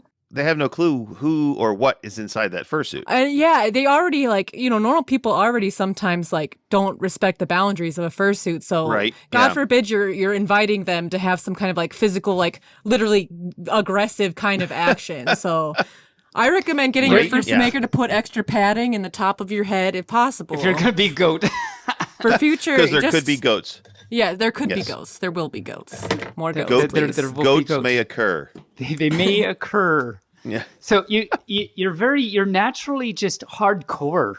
Oh yeah, we're metal as heck. Because you are apparently. So Pooka, is there anything else you would like our listeners to know about you and or your work? Oh my gosh, I just want everyone to know that you're all great. I am happy. Then I'm doing a good time. What else is there? What else is it? No, I think I like that's plants. Raise a house plant today if you haven't yet. The ends of shrimp are not that bad. They taste like popcorn. Get over it and eat them. You're such a goat. Hey, that's a stereotype that I perfectly fit within. Right. Nice. Nice. Okay. Do you have a turtle plant? A turtle plant? No. What is a turtle plant? I recently acquired, well, my husband actually bought, my husband's like way into plants and stuff. Anyway, big, anyway. But recently he bought a few actual turtle plants. I forget that. I think that's the kind of the informal name of them. But they're, so I have plant and I named him Turtle. He's a turtle plant. And the leaves are all like ripply and neat and stuff. So look up turtle plant. They're pretty neat. There's also... Is it the string of turtles? No. Oh my God. Tabin. Oh no. You're going to have to like take a picture and send it to me or something, well, Tabin. Yes. I need to know. I will do that. Okay, need to know. Don't tell me about a plant and then don't show me. I need to know. Okay, I'm making a note now. Make a note to send Pooka a picture of the turtle plant. Yes. Thank you. I posted a picture on my Twitter, so maybe I'll just like repost that and tag you. Everyone go see Tabin's Twitter and subscribe. And subscribe. Oh, yes. see, we're helping each other out. Exactly. And then go to the Furcasting Twitter and subscribe also. Yo, for real. Yeah, at Furcasting, yes. Do that. For real. For real. So remind me, your Twitter at is just Pooka Goat? Yes, just Pooka Goat. Okay, I will Nice. do that, and you can see Turtle, my plant. I want to Nice. see. Nice. Nice. So, Pooka, one of the things we ask our guests at the very end is your parting shot, your words of wisdom to the fandom. What have you got for us in that line? I would say that the most important thing for you is to just be yourself and don't worry about what other people think about you. Good advice. Good advice. And best That's right. advice, Good- because it that's is. what the furry fandom is all about, being yourself and having a good time. Yeah. And nice and short, and any good advice should be nice and short and concise like that. So wonderful. It should. I not only bark and wag at you, but I baa also. As You much baa? as I can baa. I don't which think a is not dog very can baa. See, I can't. I'm So not I sure that a tried dog and can it didn't baa, work very no. well. So this is me Yeah. imagining myself baaing at you. And that actually sounds kind of bad now that I say it. So forget all of that. I will just wag and bark. How's that? I just stare blankly at you with goat eyes. There you go. Blink, blink. And then headbutt him. So, Yeah, I rear up and give you a little bonk little bonk, little Little bonk. right on your head. Well, Pooka, thank you for joining us. It was been a pleasure to have you on the show. I hope that you had a good time. I did. Thank you so much for having You're quite me. welcoming. You're quite welcome. Tabin, have you got any parting words for Pooka? Parting words for It sounded like you said Barking farting words. Farting, barking, poofing, whatever, Besides Moobarkfluff. Well, I am going to say, Moobarkfluff, thank you so much, Pooka, for coming on the show and telling us about your wonderful crafts. Again, every fur, check out their Etsy and their crafts because they're really cute and they're actually not that expensive. They're just wonderful. They fit in wonderfully merch. in the furry fandom. Bye. Mooch? Did you say Buy mooch? the merch. Bye. Oh, bye. I see. Buy it. Buy the merch. Yeah, that is so Buy much the better than merch. I could ever do. I'm not All right. even going to try. All right. All right. I don't know why I did it that way. But, was Oh, it awesome. spreads. It It spreads. spreads. That was awesome. all right, Pooka, we're going to let you go. Yes. All right. Thanks for joining us again, and we will talk to you at a con sometime. Yay. Thanks Bye, so much, guys. Pooka. Bark, bark, I wag, and hug Bye. with Potsies. Bye. Bye. Pooka Goat. What a Yeah. wonderful, wonderful fur. They are a wonderful person. I think Or I any. may be ordering I may be ordering some of their stuff. I might actually commission some Tabin socks that are interlocking. That would be so kind of neat and fun, actually. I would love that.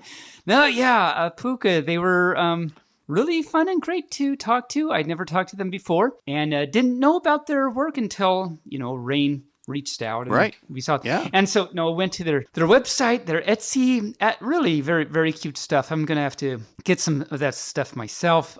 Would love to hug them at a con someday and see their work. But yeah, very, very fun fur to talk to. Yeah, and we're going to have to make an effort to get to Columbus, Ohio, I think, because, that's where a Okay. majority of our fans are, Because apparently. that's apparently where they actually know us. So why aren't we there yet? That's the kind of an Why aren't we honest there yet? Yes, why aren't we there yet? Are we there yet? Are we there thing. yet? Are we there yet? Are we there yet? I want ice cream. Are we there yet? No, I don't know. All right, my friend. Well, I say we get to our next segment. What say you? You say I are. So I was actually listening to season 2, episode 7, I think it was today.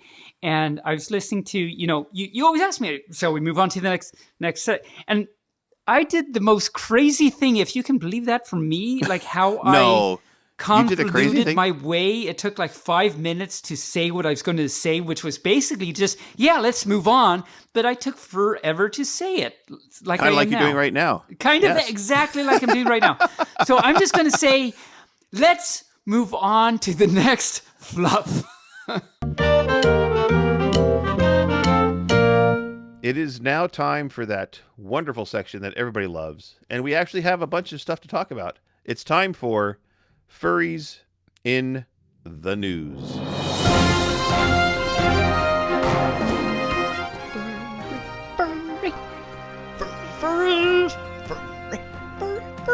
Socks. furry socks. If you wear socks, you're furries in socks. But no, not in socks this time, because we're furries in, we're not in socks, but we are in the so bark socks. Wow. All I'm right.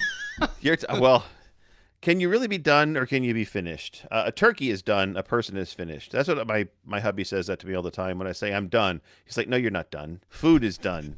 People are finished. Like, Oh, that well, sounds okay. like him so much. Oh my god. I know. I love my hubby. He's so techno. It's techno, a ceramic not techno. figurine. Yeah, he's not techno. He's technical. Anyway, furries in the news. So as I think we talked about this like way back in the long ago when we first started our podcast. I think we talked about furrymate.com. Do you Yeah, I remember was talking wondering about if we that? talked. I think we did, but I'm not sure. I don't remember. Okay. All right. But Well, I if wasn't you, sure. Yeah. so I was wondering if just I thought we were talking about it, but since you say you also thought we were talking about it, I think that means we must have talked about it. We must have talked about it because, but oddly enough, I would have thought that if we had talked about it, and again, research people and furs out there that know all of our podcasts in and out, because clearly we don't. So please let us know what we talked about on a previous show. Like, what did we talk about 2 seconds ago? Even I even don't know. I say, First, write but, in and let us know. yeah, it was founded in 2011. Oh, that old. Yeah, so it's been around for 11 years, or 10 years, almost 11 years. Yes. So, Wow. yeah, and oddly enough, I set up myself on a profile to see if I could meet some furs on furrymate.com. Oh, cool.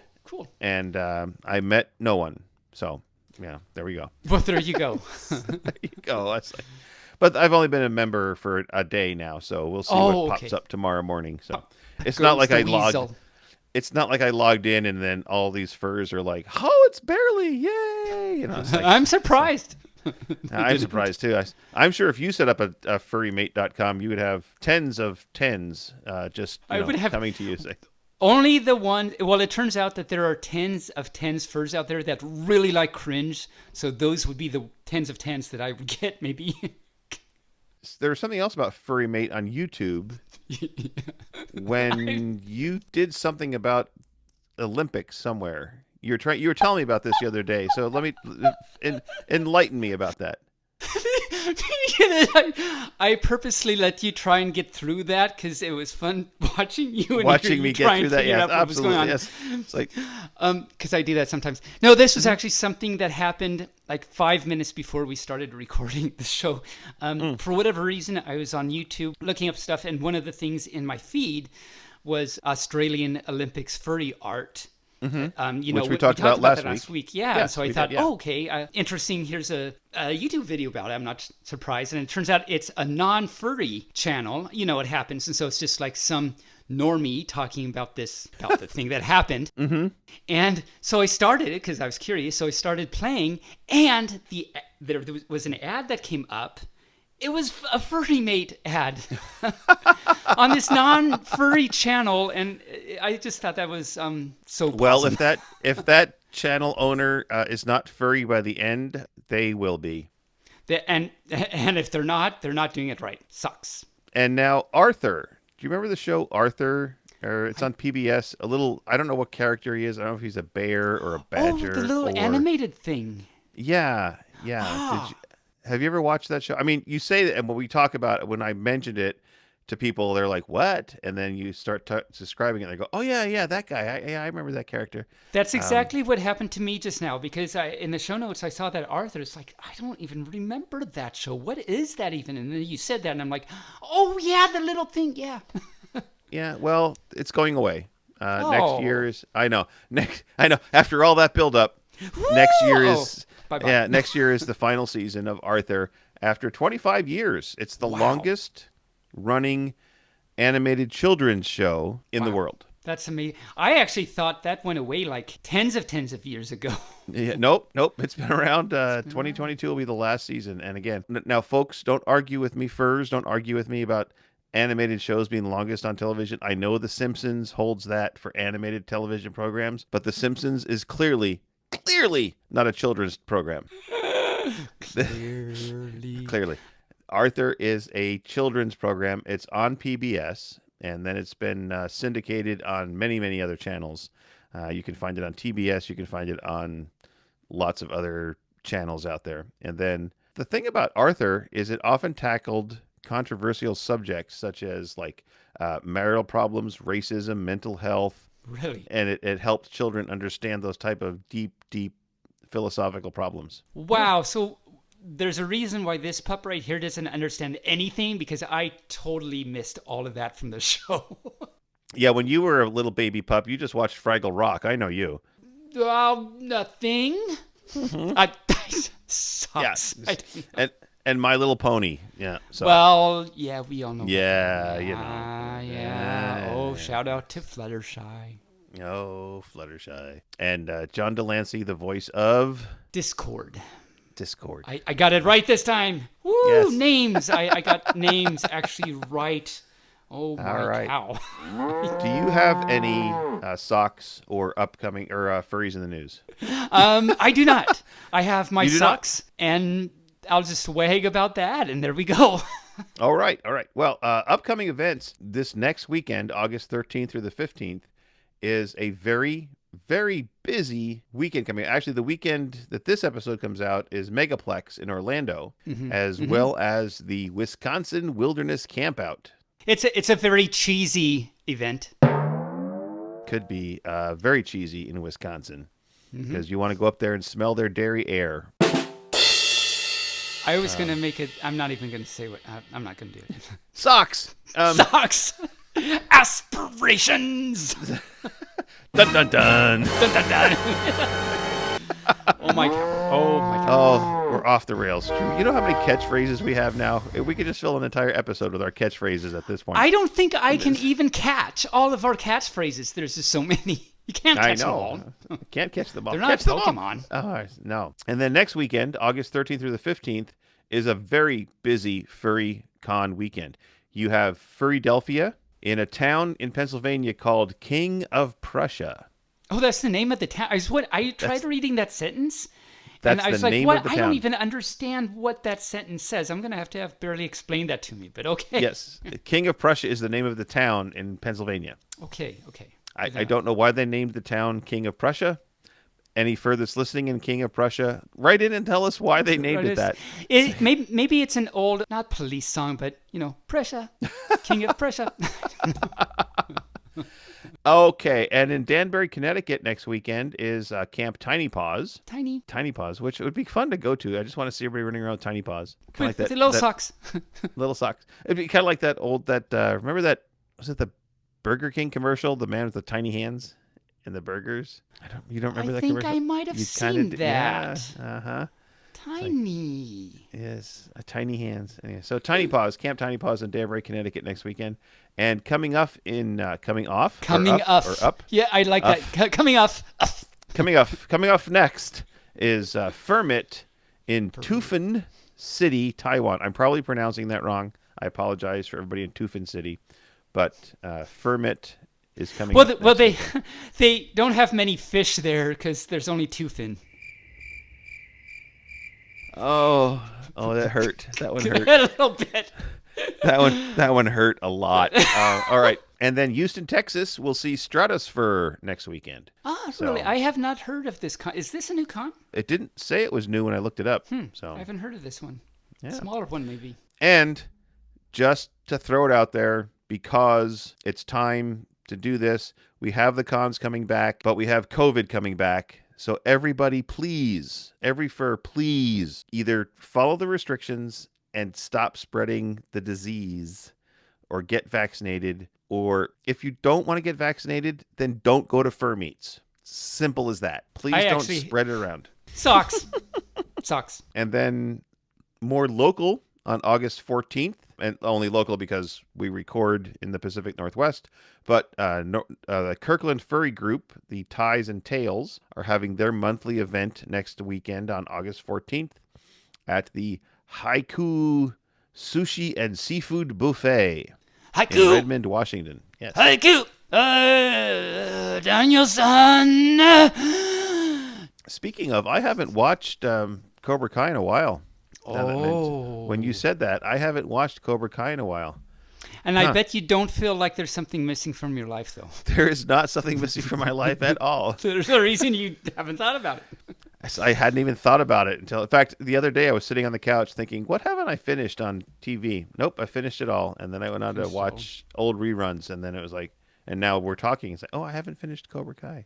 Okay, well, there you go. So that is everything for upcoming events that I know of. Do you know of any upcoming events, Mr. Tabin? The only one I know of is Texas Furry Siesta in the end of August. So that's we'll probably mention it again as we go. We'll probably mention it again, as we get closer. Truly upcoming event. True aspirations. Socks.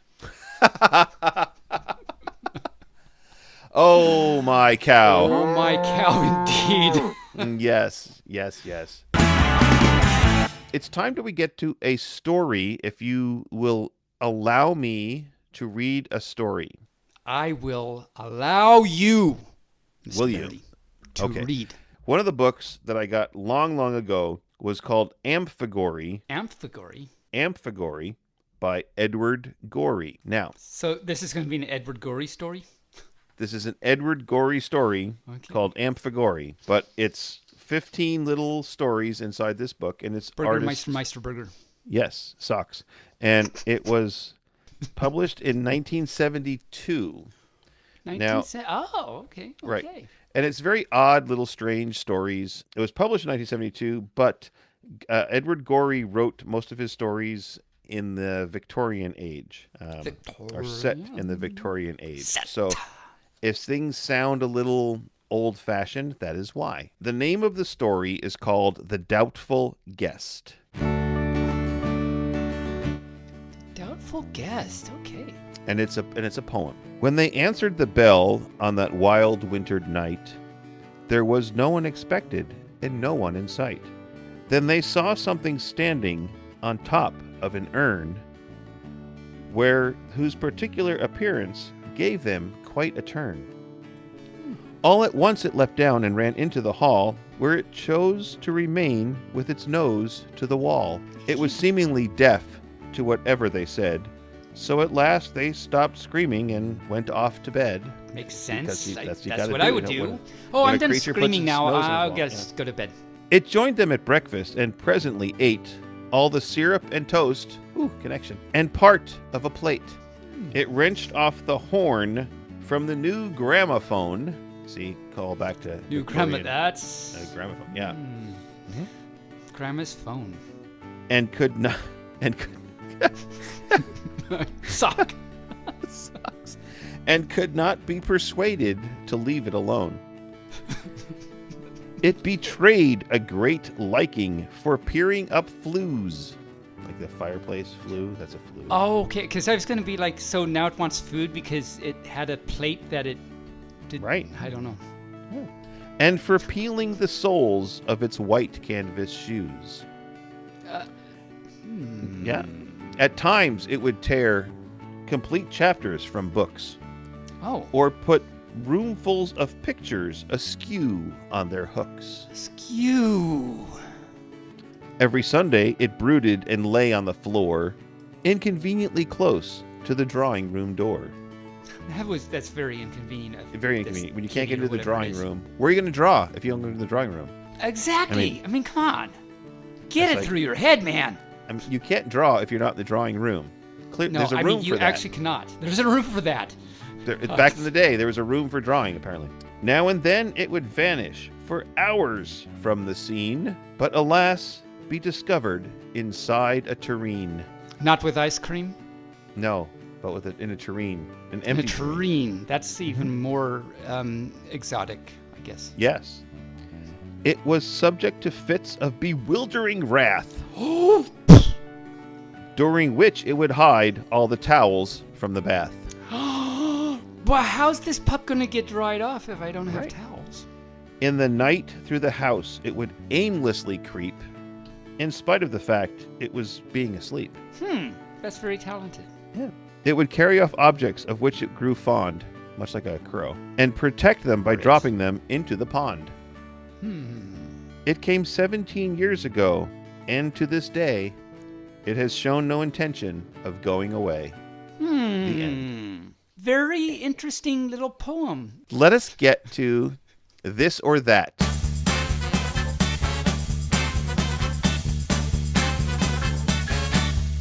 The sour. I don't know what just happened. For every fur listening, we have a book, 3001 This or That's. 3001. 3001 Socks. We don't have 3001 socks. I don't know where you put them all. I don't know. Where would you put them all? That pesky one sock that doesn't have its mate. Ugh. Right. Okay. So, would you prefer, Puppy Tabin, to dance to every song or to sing to every song? Yeah, see, I knew you. That's why you said it like that, because you knew this would be a hard one for me. Yes. Well, I would get really. But I love the dancies. But I love the singies. Okay, so there are many songs. This pup can't sing well, can't dance well either. Ooh, that logic wasn't going to work, because I don't do either of those things well. So I'll just go which with do you dancing, enjoy more? I guess. Okay, dancing. There you go. Dancing is good.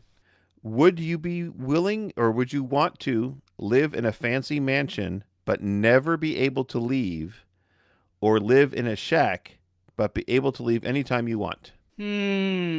Well, this pup does like playing around with the leaves, especially in the fall and autumn time. Autumn.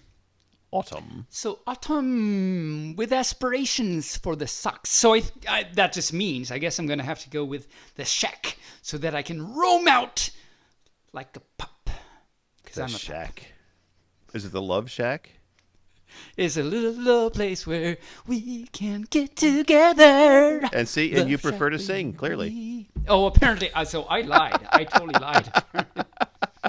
Yeah, apparently. Good point. Would you prefer to be a happy, poor relation or a miserable, stuffy heir? I am having trouble with these words. Could you say that again, please, Mr. Questioner? Well, would you be happy as a poor relation? So like a poor person. Poor relation. Okay. So like, I have these poor relations that live in Arkansas. They're dirt farmers, if you will, or moisture farmers in the Star Wars world. Or yeah, you've watched Star Wars, haven't you? Moisture farmers? I have, but I don't know what moisture farmers. That's what Luke was when they found him on. Oh, was he? Yeah, Uncle Owen. They were moisture farmers. I forgot that. Oh wow. Okay, good memories. All right, I totally forgot. That's right, because he had to go out to the north. He had to go out to the North Collector and fix it, and he bitched about it because he wanted to go into town with Obi-Wan. Okay. Might have to go back and watch that now. So, would you rather be a poor relation or a miserable, stuffy heir as a heir to a fortune? So, like you're I don't know, like Thurston Howell III. Would you like to be a miserable, stuffy or a poor relation? I want to be a happy relation thing. Okay. All right. So a poor relation. Or poor relation. I mean, okay. Yes. Okay. Would you want to be a mega famous one-hit wonder or just fly under the radar? I want to be or that first thing you said. A mega famous one-hit wonder. All right. Oh, wait. One hit. Oh, no. One hit. I don't want to be the one hit. All right, I want the second thing. Oh, just fly under the radar? So just kind of be famous, semi-famous? Yes. Like Insta-famous? Insta-famous. Yeah. No. I like that one. That one's better. Yeah. Okay. Speaking of which is better famous, than Instacart, which is a thing. Well, no, Instacart's great, but yeah, they wouldn't sponsor us. I tried. They wouldn't sponsor us. So, oh, really? So the heck with Instacart. Nah. Anyway, would you prefer to be famous and poor or anonymous and rich? Famous and poor or anonymous and rich? I don't know. Going with the previous thing. Maybe famous and... See, I can get lots of bacon if I do the rich thing. So I'm going to do the rich thing because this pup likes bacon. Bacon? Bacon? Socks. And I can get lots of socks too. If I'm right. Lots So of yeah, socks. definitely the second thing. That was it. That's the 5. Oh, this that and was it. that's Okay, for today. yay! That was it. Yeah. So, okay. Do you have your joke book? We haven't really done any jokes for the last couple of weeks, so I was wondering if you have your joke book handy. I do, but I have to go get it.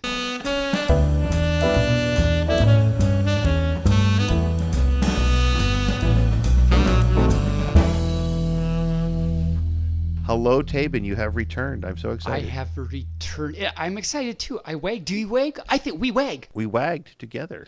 Yes. With the socks. With the socks, indeed. All right. Okay, so we're going to go for some jokes because, I was going to do trivia, but we did this or that. So I went to the jokes. So what the heck, Yeah. we haven't done jokes for a while. So Because we never do. We on this show, we are way too serious. Oh my! And we cow. rarely tell jokes. Oh, there are none. They're like none. They're like in a monastery, but no, instead they're none. Yes, that would be not a cistern, but a nunnery. Get thee to a nunnery. Get thee to a nunnery, young lady. Yes. Give me nunnery or give me life. Because I don't want the death thing. I'd rather have the life. There we go. All right. So you have this book. You have that book that's called Funny Jokes and Foxy Riddles. And any further that has heard this before knows that the only word that I agree with in that title is and. And this is a golden book from 1968.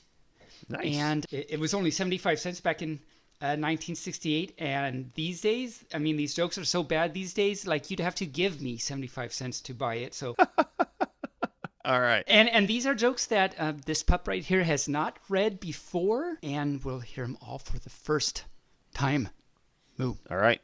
Socks. Well, first, I want to talk about 2 furs that sent us jokes.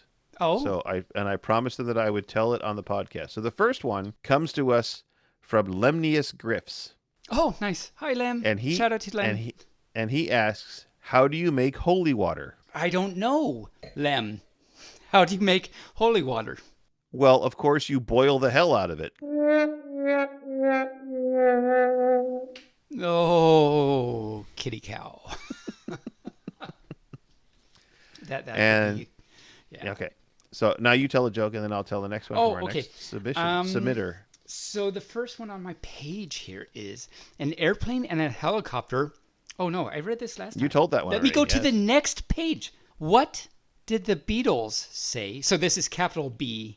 So this would be the Paul McCartney. The rock group, yes. Yeah, the rock group. No, that's not Paul McCartney. Yeah, that's Paul McCartney. That was Paul McCartney. Okay, shows you what this pup knows. Anyway, what did the Beatles say when they saw an avalanche? You know the answer to this. Oh my cow, you know the answer to this. When they saw an avalanche, what did the Beatles say? What did the Beatles say when they saw an avalanche? Something. No, I want to go to Rolling Stones, but that's not it. It's very close. It's Here Come the Rolling Stones. Here come the Rolling Stones. Yeah, okay. Yeah. Here they come, walking down the street. But no, that's the Monkees. So we're going. That's the Monkees. Yeah, totally different group. Totally different thing. Totally different thing. Okay, then this next joke comes to us from Prototoby. Oh, nice. And he says, or they, I don't know if it's a he, they say, what did the janitor say when they jumped out of the closet? I don't know, Prototoby. What did the janitor say when they jumped out of the closet? Supplies. I like that. I Yeah. I like that. I approve. Thank you, Prototoby. Thank you, Prototoby, for that joke. Amazing amount of information we just received with the socks. So, speaking of the Beatles, what did Ringo say when he fell off the cliff? Ringo is the drummer. I don't know. What did he say? Well, of course, when Ringo fell off the cliff, he said that, I just want to hold your hand.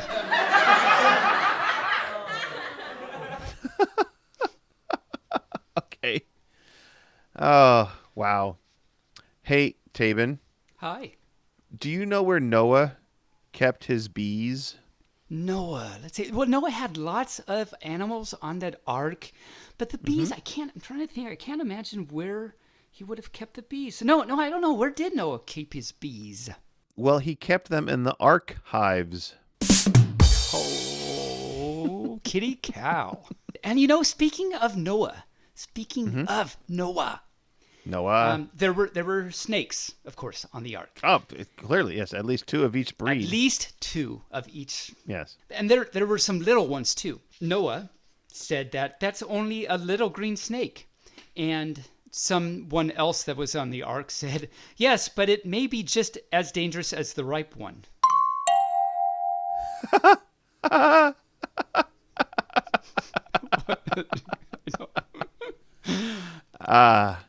I get it. I get it. It's cute. I don't, but okay. Oh, because it's green. It's not ripe yet. Oh, yeah. Okay. Yeah. Nice. Okay. Like a green banana, green snakes. Do you know how a leopard can change his spots? That is a very good question. We will learn something about nature. Barely, how can a leopard change its spots? He moves. And then he's in a new spot. Yeah. He's in a new spot. That's right. I think I like that more than the janitor one. That's pretty good. That's right. No, that's great. Mm-hmm. So there's this mother pigeon, and the mother pigeon says to her son, "Watch your posture. You're beginning to walk people-toed." And that's cute. It. That's that was the joke. That was the joke. I have one more. Okay. And this is going to be good for you because it's about cows. Oh, so, let's end with this one. It is good for me. Do you know why cows wear cowbells? What? That is a good question. I would really like to know, why do cows wear cowbells? Because their horns don't work. I could have used a little more cowbell.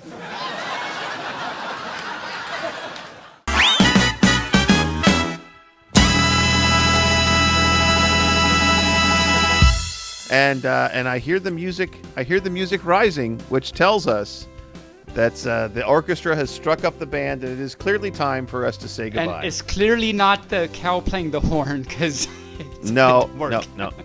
And I mean, if I didn't know any better, I'd say that we had a good time this week. I think I know better, but I think we had a good time. We had a lot of fun. I think this you week. know much better, but I think we'll go with that amount of knowledge. Sure. Sucks. Yeah. And I hope all our friends in the Podiverse enjoyed our time together. I hope you had a good time. Thank you to Theo the Beagle for jumping in. Thank you for Pooka for being our guest this week. Mm-hmm. And remember to check out our merch on the BFFT store.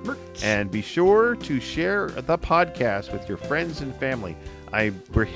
We are so close every month now to that elusive 1,000 download mark. Mm-hmm. So close. So share the podcast. Get it out. Tell your friends. Tell your family. If you want to have a way to come out as furry, introduce them to the podcast. Say, hey, this is a podcast I listen to. Also, if you want to introduce them to what it means to be total cringe, have them listen to the podcast. That's right. Or if they need an hour and a half to waste, listen to the podcast. It's like, if you're not worried about never getting that hour and a half back. Right. I mean, if you're on a train that's not derailed and you want to listen to something, while you're bored, listen to our podcast. Send it along. Just randomly, and if you don't like our podcast, then give it to your enemies to listen to. I don't know. But anyway. That would do it. Listen to this. I hate you. Listen to this. Yeah. So I'm going to say, Tabin, I'm going to say Moobarkfluff, stay furry. And that's all I need to say. Stay furry and Moobarkfluff. Yes, and I say Moobarkfluff to all you furs out there in the Podiverse. Thank you so much for listening. It means so much to us that if you are still listening, that's amazing. We love you, we hug you, type of pauses, we wag. Thank you so much. Well, of course, as I always say, I hope this was educational for you. I hope you've had a good time. I hope you did not get seasick. Actually, let's start with that. I hope you did not get seasick. And then we'll go on from there. So thank you for all that. And until next week, we wag, we bark. Have a good week, every fur. Barely Furcasting is an Injured Nerves studio production and is found on all major podcast platforms or can be heard directly at barelyfurcasting.com. The opinions expressed here are those of the hosts and their guest, and no commercial compensation was granted. The Furcast is produced, recorded, and directed by me, Barely Normal, aka Mike Began, and is edited by myself and our associate editors, Rain Raccoon and Bixby Wolf. Opening and closing theme music, as well as some interstitial music, was created for Injured Nerves Productions for the use on the podcast by our music associate, Reg Day, with Damian Tanuki. If you would like to hear more music by Reg Day, you can search for Tweezerbeak on Bandcamp or Hoop Loop Tunes on SoundCloud. Other interstitial and background music by Shane Ivers through SilvermanSound.com, Gator Tots on SoundCloud.com, and the YouTube Free Use Library. You can send us a message via email at barelyfurcasting@gmail.com or on our Telegram chat at BFFTchat, on Twitter, on our Facebook page, or on the barelyfurcasting.com webpage. The show is supported through donations at ko-fi.com/barelyfurcasting or through Patreon at patreon.com/barelyfurcasting. Thanks for listening. We hope you come back and listen next week.